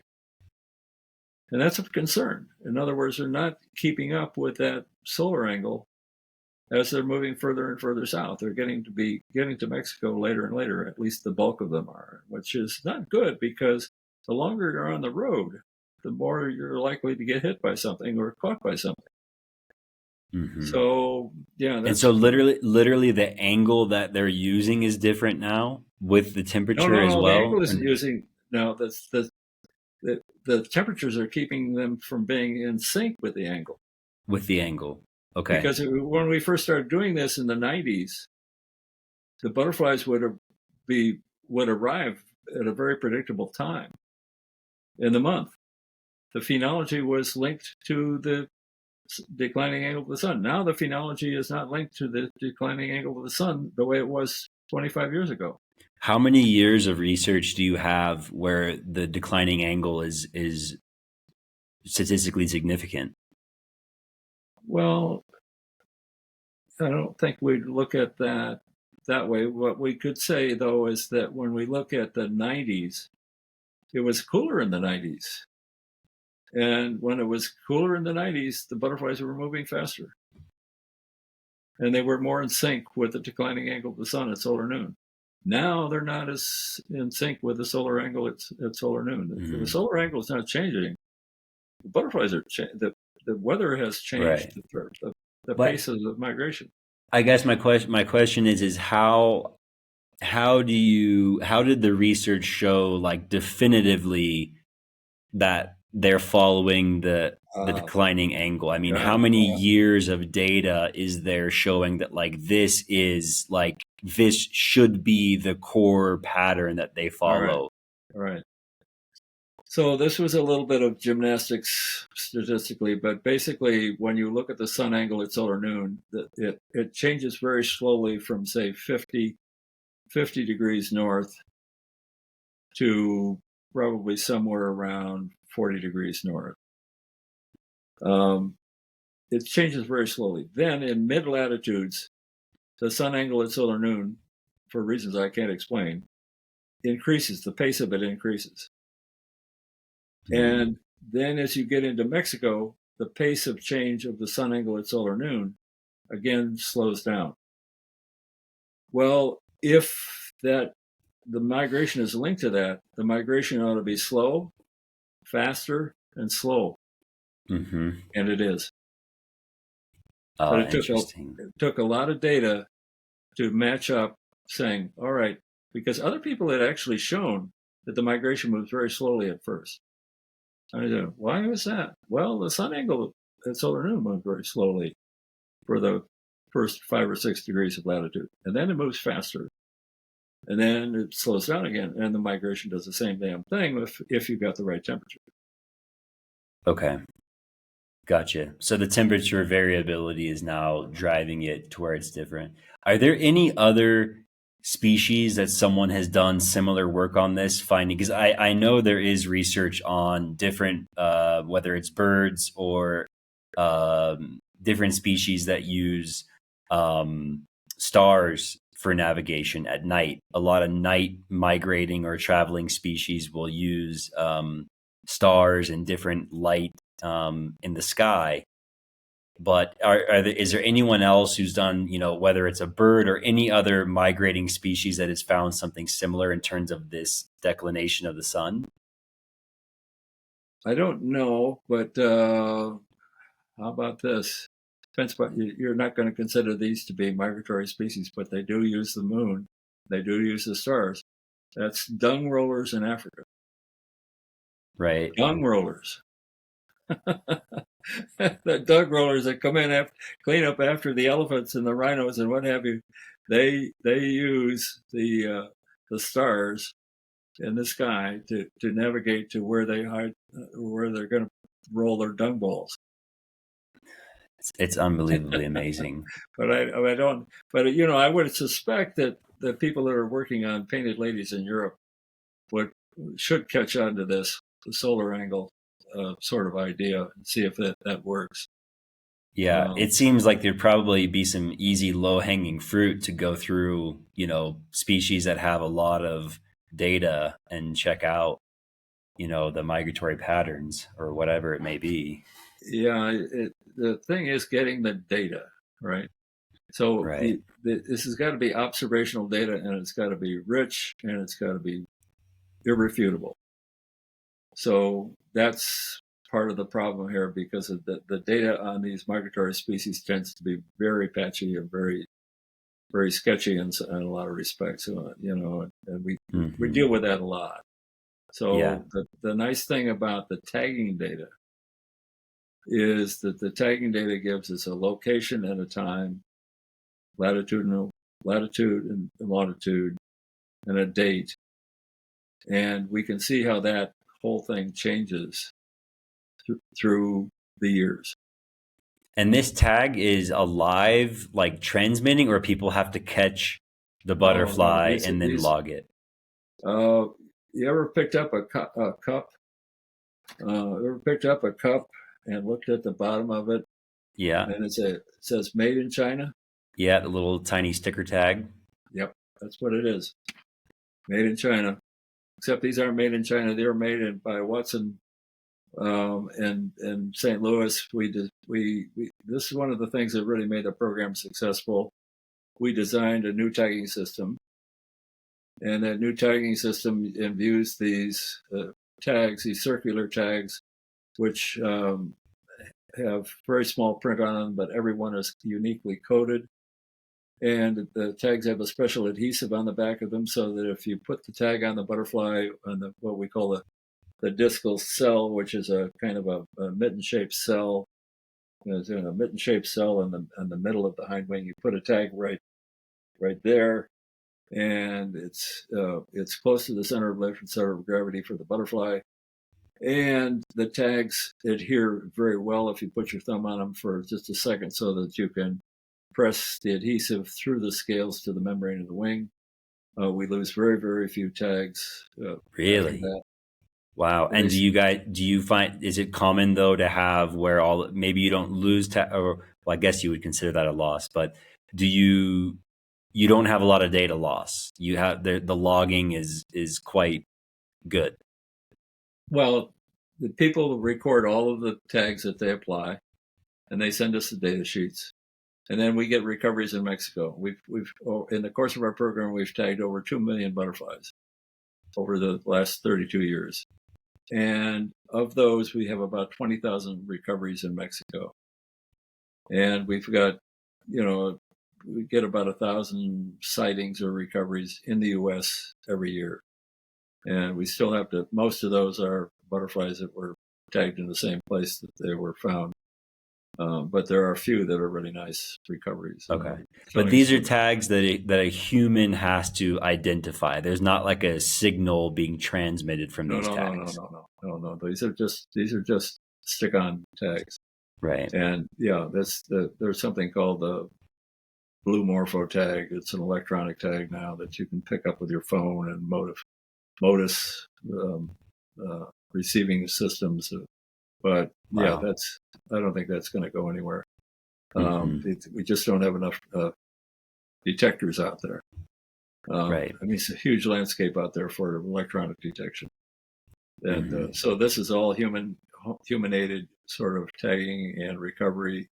And when a butterfly tag is recovered in Mexico, there's a code on it. We buy those tags back from the people in Mexico who found them, and then we look up all of the tags to determine where they were tagged and when they were tagged and who tagged them. And we have about 5 to 10% where we get a tag and we don't get a data sheet. So we have to Hmm. harass a few people to say, hey, come on, police, you've had a recovery. We need your data. We need to know when this butterfly Hmm. was tagged, where you tagged it. But Gotcha. And do but you think? Oh, go ahead. Go ahead. yeah, but I mean, so it's a good system. It's not a perfect system, but it's something. When you get 20,000 recoveries over the history of this program, that's pretty damn good. And it's a gold mine of data. But the most interesting and most valuable data on this thing is when and where the butterfly was tagged, Mhm. not the recovery itself. I mean, that's of interest because it tells us the recoveries in Mexico tell us that we get more recoveries out of the Midwest than we do out of the Northeast. And if you look at the distance that butterflies have to travel out of the Northeast, that makes perfectly good sense. So, if a butterfly comes out of the Maritimes, Prince Edward Islanders or Nova Scotia or something like that, it's got to fly twice as many miles to get to the border with Mexico as a butterfly that's, say, coming out of Minneapolis. So it's 80 days on the road versus 42 days on the road. Right. So that means that the risk factor goes way up for the butterflies that are flying the greater distance. Wow. Yeah.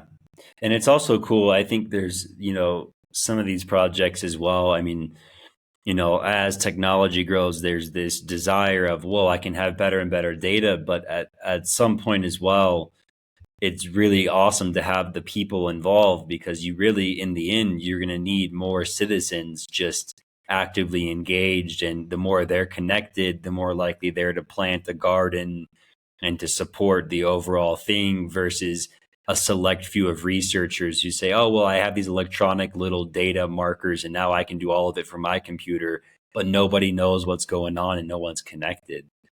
So Yeah, it's well, quite, there are two programs going on like that right now, uh-huh. and they both have a real problem in that they have a very low recovery rate. Our Mm, recovery rate's about 1%, which is better than a lot of birds, you know. mm-hmm. But if you're going to have an electronic tag, you have to have a recovery rate that's got to be higher than 1% because you're Yeah. putting a lot of money into that program. Mm-hmm. Yeah, totally. Um, well, we could go on, Chip. We could go on. I'd be curious to know, how do you recommend people get involved, right? I mean, do you, for example, you sell milkweed plants every year. I'm sure you take donations. Do you sell like a seed mix for nectar, optimal nectar for different regions or anything like that? No, How we else can don't. people? Yeah, we don't get into the seed business. We started out with the seed business in terms of distributing milkweed seeds of a lot of different sorts, but the failure rate was so high when by the receivers, they for one reason or another they wouldn't take instructions or they wouldn't do it right. And growing seeds and growing milkweed is not easy. Hmm. So we gave up on that because we just felt that this was too much of a challenge for the people that were out there. So it was just better to supply plants. And as far as the seed mix is concerned, there are so many different possible seed mixes that, yeah, you'd end up with a big sort of seed bank sort of thing where you would have to draw in and hire more personnel to mix these seeds in a proper sort of way. So, yeah, we haven't gotten involved with that. I mean, we've got plenty to do. Yeah. The one of the things that we do is that we work with a number of researchers around the country. There are people who are interested in monarch butterflies. One of the things that we did early on in 2009, I perfected an artificial diet for monarchs, and that's allowed us to maintain a culture of monarchs for a long time. And we maintain these cultures and we use them for educational purposes. We send out a lot of kits to schools. I think most of the time this summer we're sending out 200 to 300 kits per week to schools all over the country and individuals all over the country. We send them out a kit with very young caterpillars on the artificial diet with the instructions to transfer those larvae onto native plants as native milkweeds as soon as they got them. We we had an open house on Saturday, and we actually had a couple fly in from Boston to this open house. They flew in from Boston. I thought, what are you coming from Boston for? We've got a half a day event. I mean, our event starts at 9 and it's over at 2. Why are you here? Well, we bought some caterpillars from you, and we were so excited about this and getting it to work, and we're educating other people and so on and so forth. We had to come to you to see how you're doing all of this sort of stuff. Wow. And we had another person come from New York State. And the other thing that was kind of odd, and I didn't expect it, we had a woman that flew in from England to interview me and interviewed my successor for a book she's writing. She's going to be here for a week, and then she's going to leave. And so I spilled my guts to her about where the world is going and all of that sort of thing. So how would you recommend that the average person gets involved? Is there another organization? Is there some way to be involved with you guys? Should they just start? Should they go buy some milkweed seeds if they can? Or what do you? Yeah, I'm sorry I didn't really answer your question. No. It's still good because you alluded to something else that I want to ask you. Yeah, I got off track there.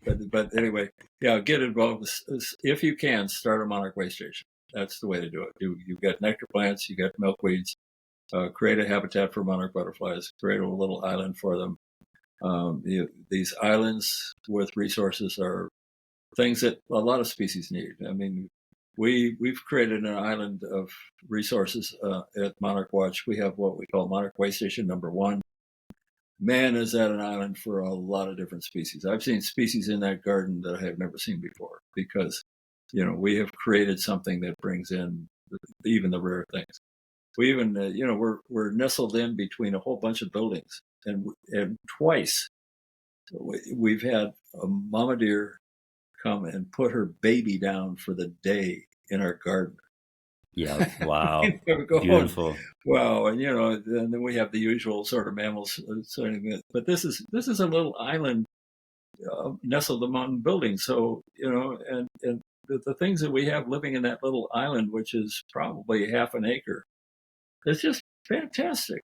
So get involved in creating habitat. That's the thing that you need to do, and get to learn the animals out there and take pictures of the butterflies and take pictures of the plants and get to know the soldier beetles and get to know the spiders and get to know the arrow-streak butterflies. And that's enjoy nature. That's what we should be doing. We shouldn't be destroying it. We should be creating it and enjoying it. Yeah, totally. And just lastly, because this is important, because I prefer to not calling you old, Chip, but you said you were 87.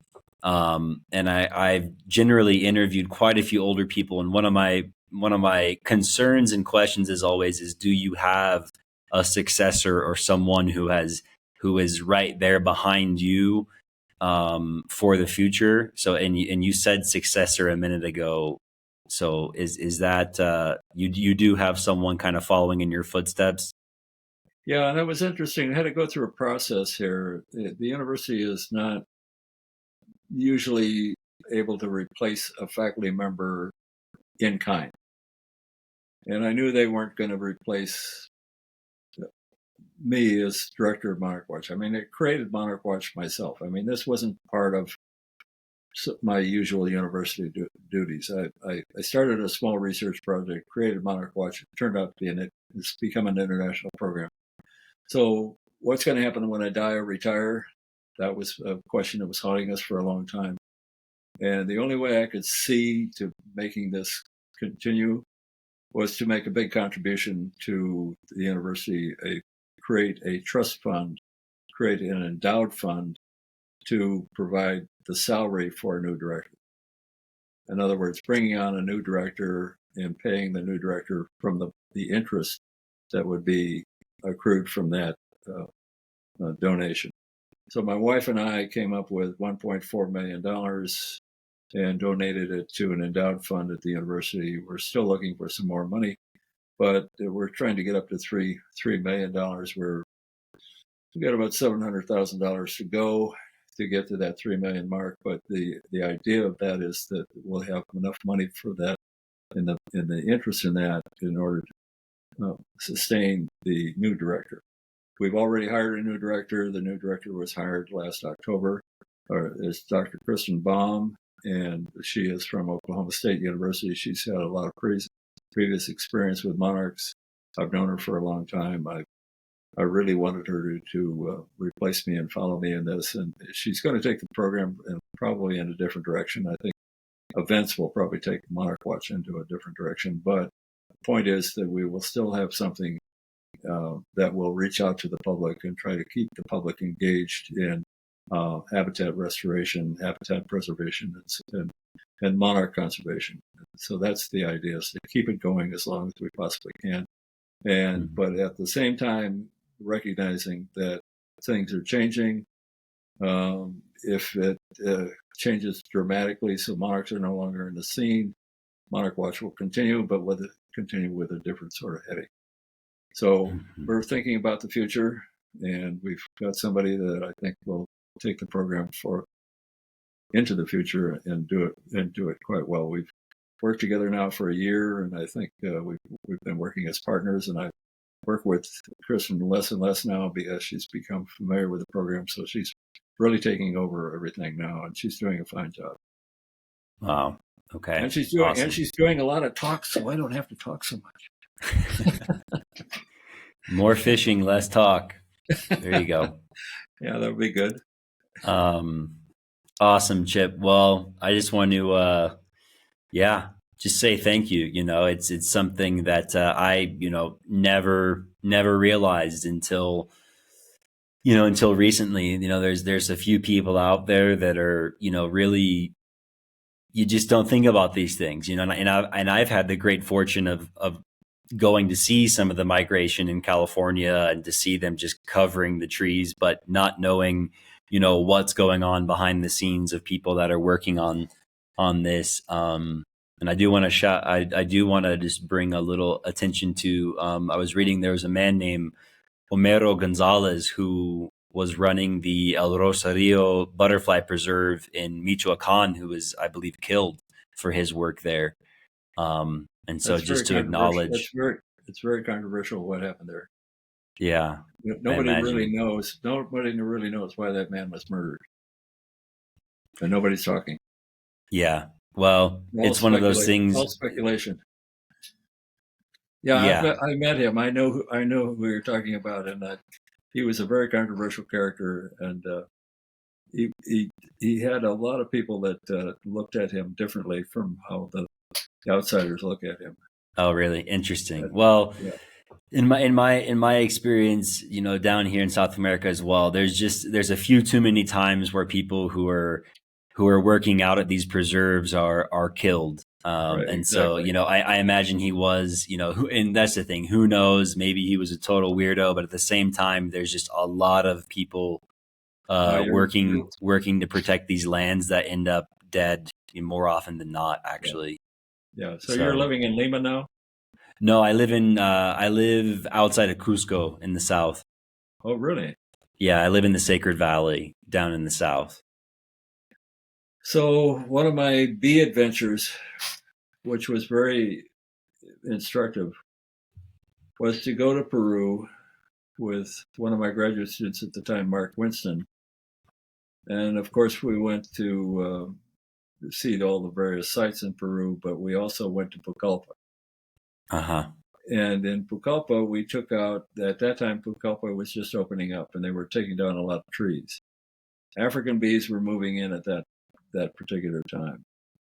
And the African bees were moving into felled trees. So in the 10 days or so we were there, we took out 30 nests of African bees out of trees and so on and so forth. And we stayed with a guy by the name of Charlie Phillips in Pucallpa, who was a former person who worked for, forgetting who was it, but anyway, worked for a U.S. agency that was kind of an outreach agency, and he'd been in Africa. One of the things that Charlie learned was that in Africa they take lemongrass and they mix it with wax and spread it on the interior of baskets that they hang in trees to catch bees. And so that lemongrass connection that I made with knowledge that Charlie Phillips passed on to me and my graduate student turned out to be the basis for developing an artificial lure to attract African bee swarms that we used in our program in Mexico, and which using that lure, we collected over 2,000 swarms in our 4 years in Mexico. Wow. I mean, it was just incredible. And the Mexican government used those lures to try to abate the number of African bees moving in. But it was very dramatic. When we left Mexico, we had a lot of that lure, that lemongrass-based lure that we smeared on a tree. And the bees were migrating through at that particular time. And I don't know if you can imagine it, but if you can imagine a tree limb 18 feet long, covered with bees, that's what happened over the course of about 2 weeks. We harvested over 180 queens out of that swarm over a 2-week period. And we didn't get them all, but that meant that over 180 swarms were landing on that tree because of that pheromone. And what are you doing with those queens? You're trying to. Well, I was trying to looking at the genetics of the queens. Okay. To determine how many of them were European versus African, and they were all African. Okay. But the African ones are a problem. They were the problem. Those, and you probably have them in some of the parts of Peru right now, but I don't know much about what's going on in Peru. I do know that there is a monarch migration in Peru. Did you know that? I did not. We have a lot of butterflies. I mean, really, this is there's actually a butterfly sanctuary I haven't been to yet here in the valley, but we have a lot of decent amount of butterflies, and hummingbirds is big. Hummingbirds is really big. Would really be big, yeah. Yeah. Where would that migration be? Well, I got a note from a teacher that's on a.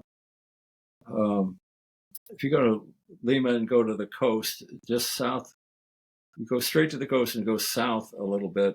There's a small town or set of settlements, and this teacher, I don't know the towns well in that area, but there's a teacher there that had common milkweed, and she was raising a lot of monarchs and teaching in her class.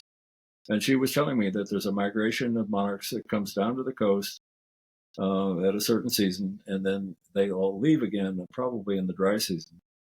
And I don't remember the dry season, wet season synchrony there, but what's the latitude there? Oof. Chip. I don't know. Lima latitude. Let's see. Because the latitude determines your wet dry season. So it says 12 degrees south, 77 degrees west is Lima. Yeah. So 12 degrees south. You have a very short dry season then. Maybe more up there. Yeah, that's a lot more north than where I'm at. I'm several hundred miles from there. Okay. But okay, yeah. Lima is much wetter, and it's coastal as well compared to the valley, because we have essentially 2 seasons in the valley. It's wet season and dry season, but the dry season is roughly 5 or 6 months. It's half the year down here. Yeah. So where I'm at. The further south you are, the longer your dry season is going to be. Right. Okay. Right. I mean, Interesting. the closer you are to the equator, the shorter your dry seasons are. But anyway, at her latitude, what she was telling me that there is a monarch migration in her area, and that probably means that in the dry season, whenever it is there, the butterflies are leaving, and then in the wet season they come back. I mean, Uh-huh. that's what you see in Costa Rica too. And they would be going where? Like more toward the jungle in Peru, or how far? Well, yeah, they would be going into the interior from the coast, and that whatever Mm, that means, and hmm. probably in areas that have high disturbance because that milkweed is not going to be in the forest. Right. That milkweed is Mm. going to be inhabited areas. So that milkweed is probably going to be in Lima and slightly in the interior of Lima. I also wonder if it's different species of milkweed down here, or Well, the distribution. well maybe, but it's tropical milkweed. Asclepias curassavica is your dominant milkweed at that latitude. Hmm. Gotcha. You know of any? All right, last question, Chip, and I got to go. I actually got to go to Cusco today in a little bit. But do you know of? I mean, because you have in Mexico, you have several tribes in the region where I believe the migration, where the overwintering sites are. One of them, the name is the Mazawa, who have clear connection to the monarch in terms of the Day of the Dead is actually marked, I believe, a lot of times by the butterflies arrive November 1st or 2nd in that Right, region, and that's a big part of the culture of the Day of the Dead down there. You'll see people with lots of colors and stuff of the monarch.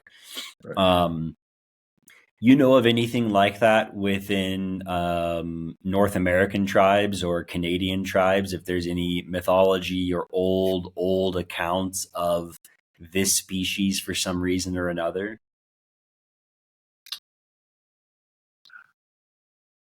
I have a lot of Native American colleagues that I could ask that question to, but I don't really know. I mean, there are seasonal sort of celebrations in a lot of tribes, kind of harvest celebrations, that sort of thing.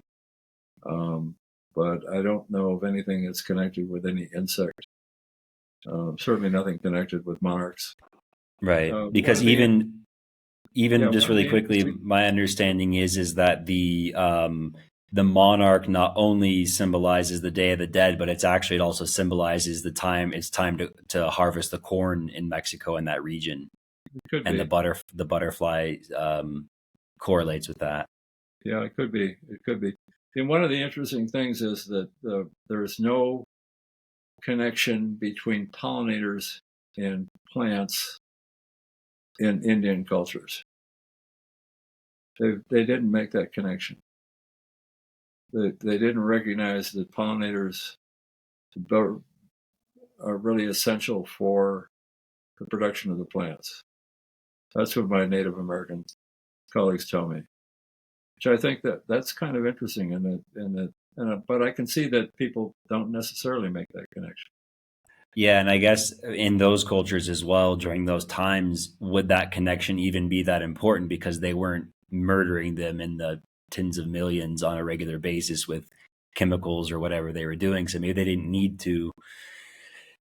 to focus on that. But I'm sure there has to be some tribes at some point that had some correlations with just seeing the migration pattern or, something. But who knows? Sometimes there's not. But in Mexico, definitely, from my understanding, Oh there's a yeah, couple you're of right. tribes, You're right in Mexico. Yeah. But I'd be curious of maybe even in Canada if there's any tribes way up there or along the migratory route, if there's any kind of historical references.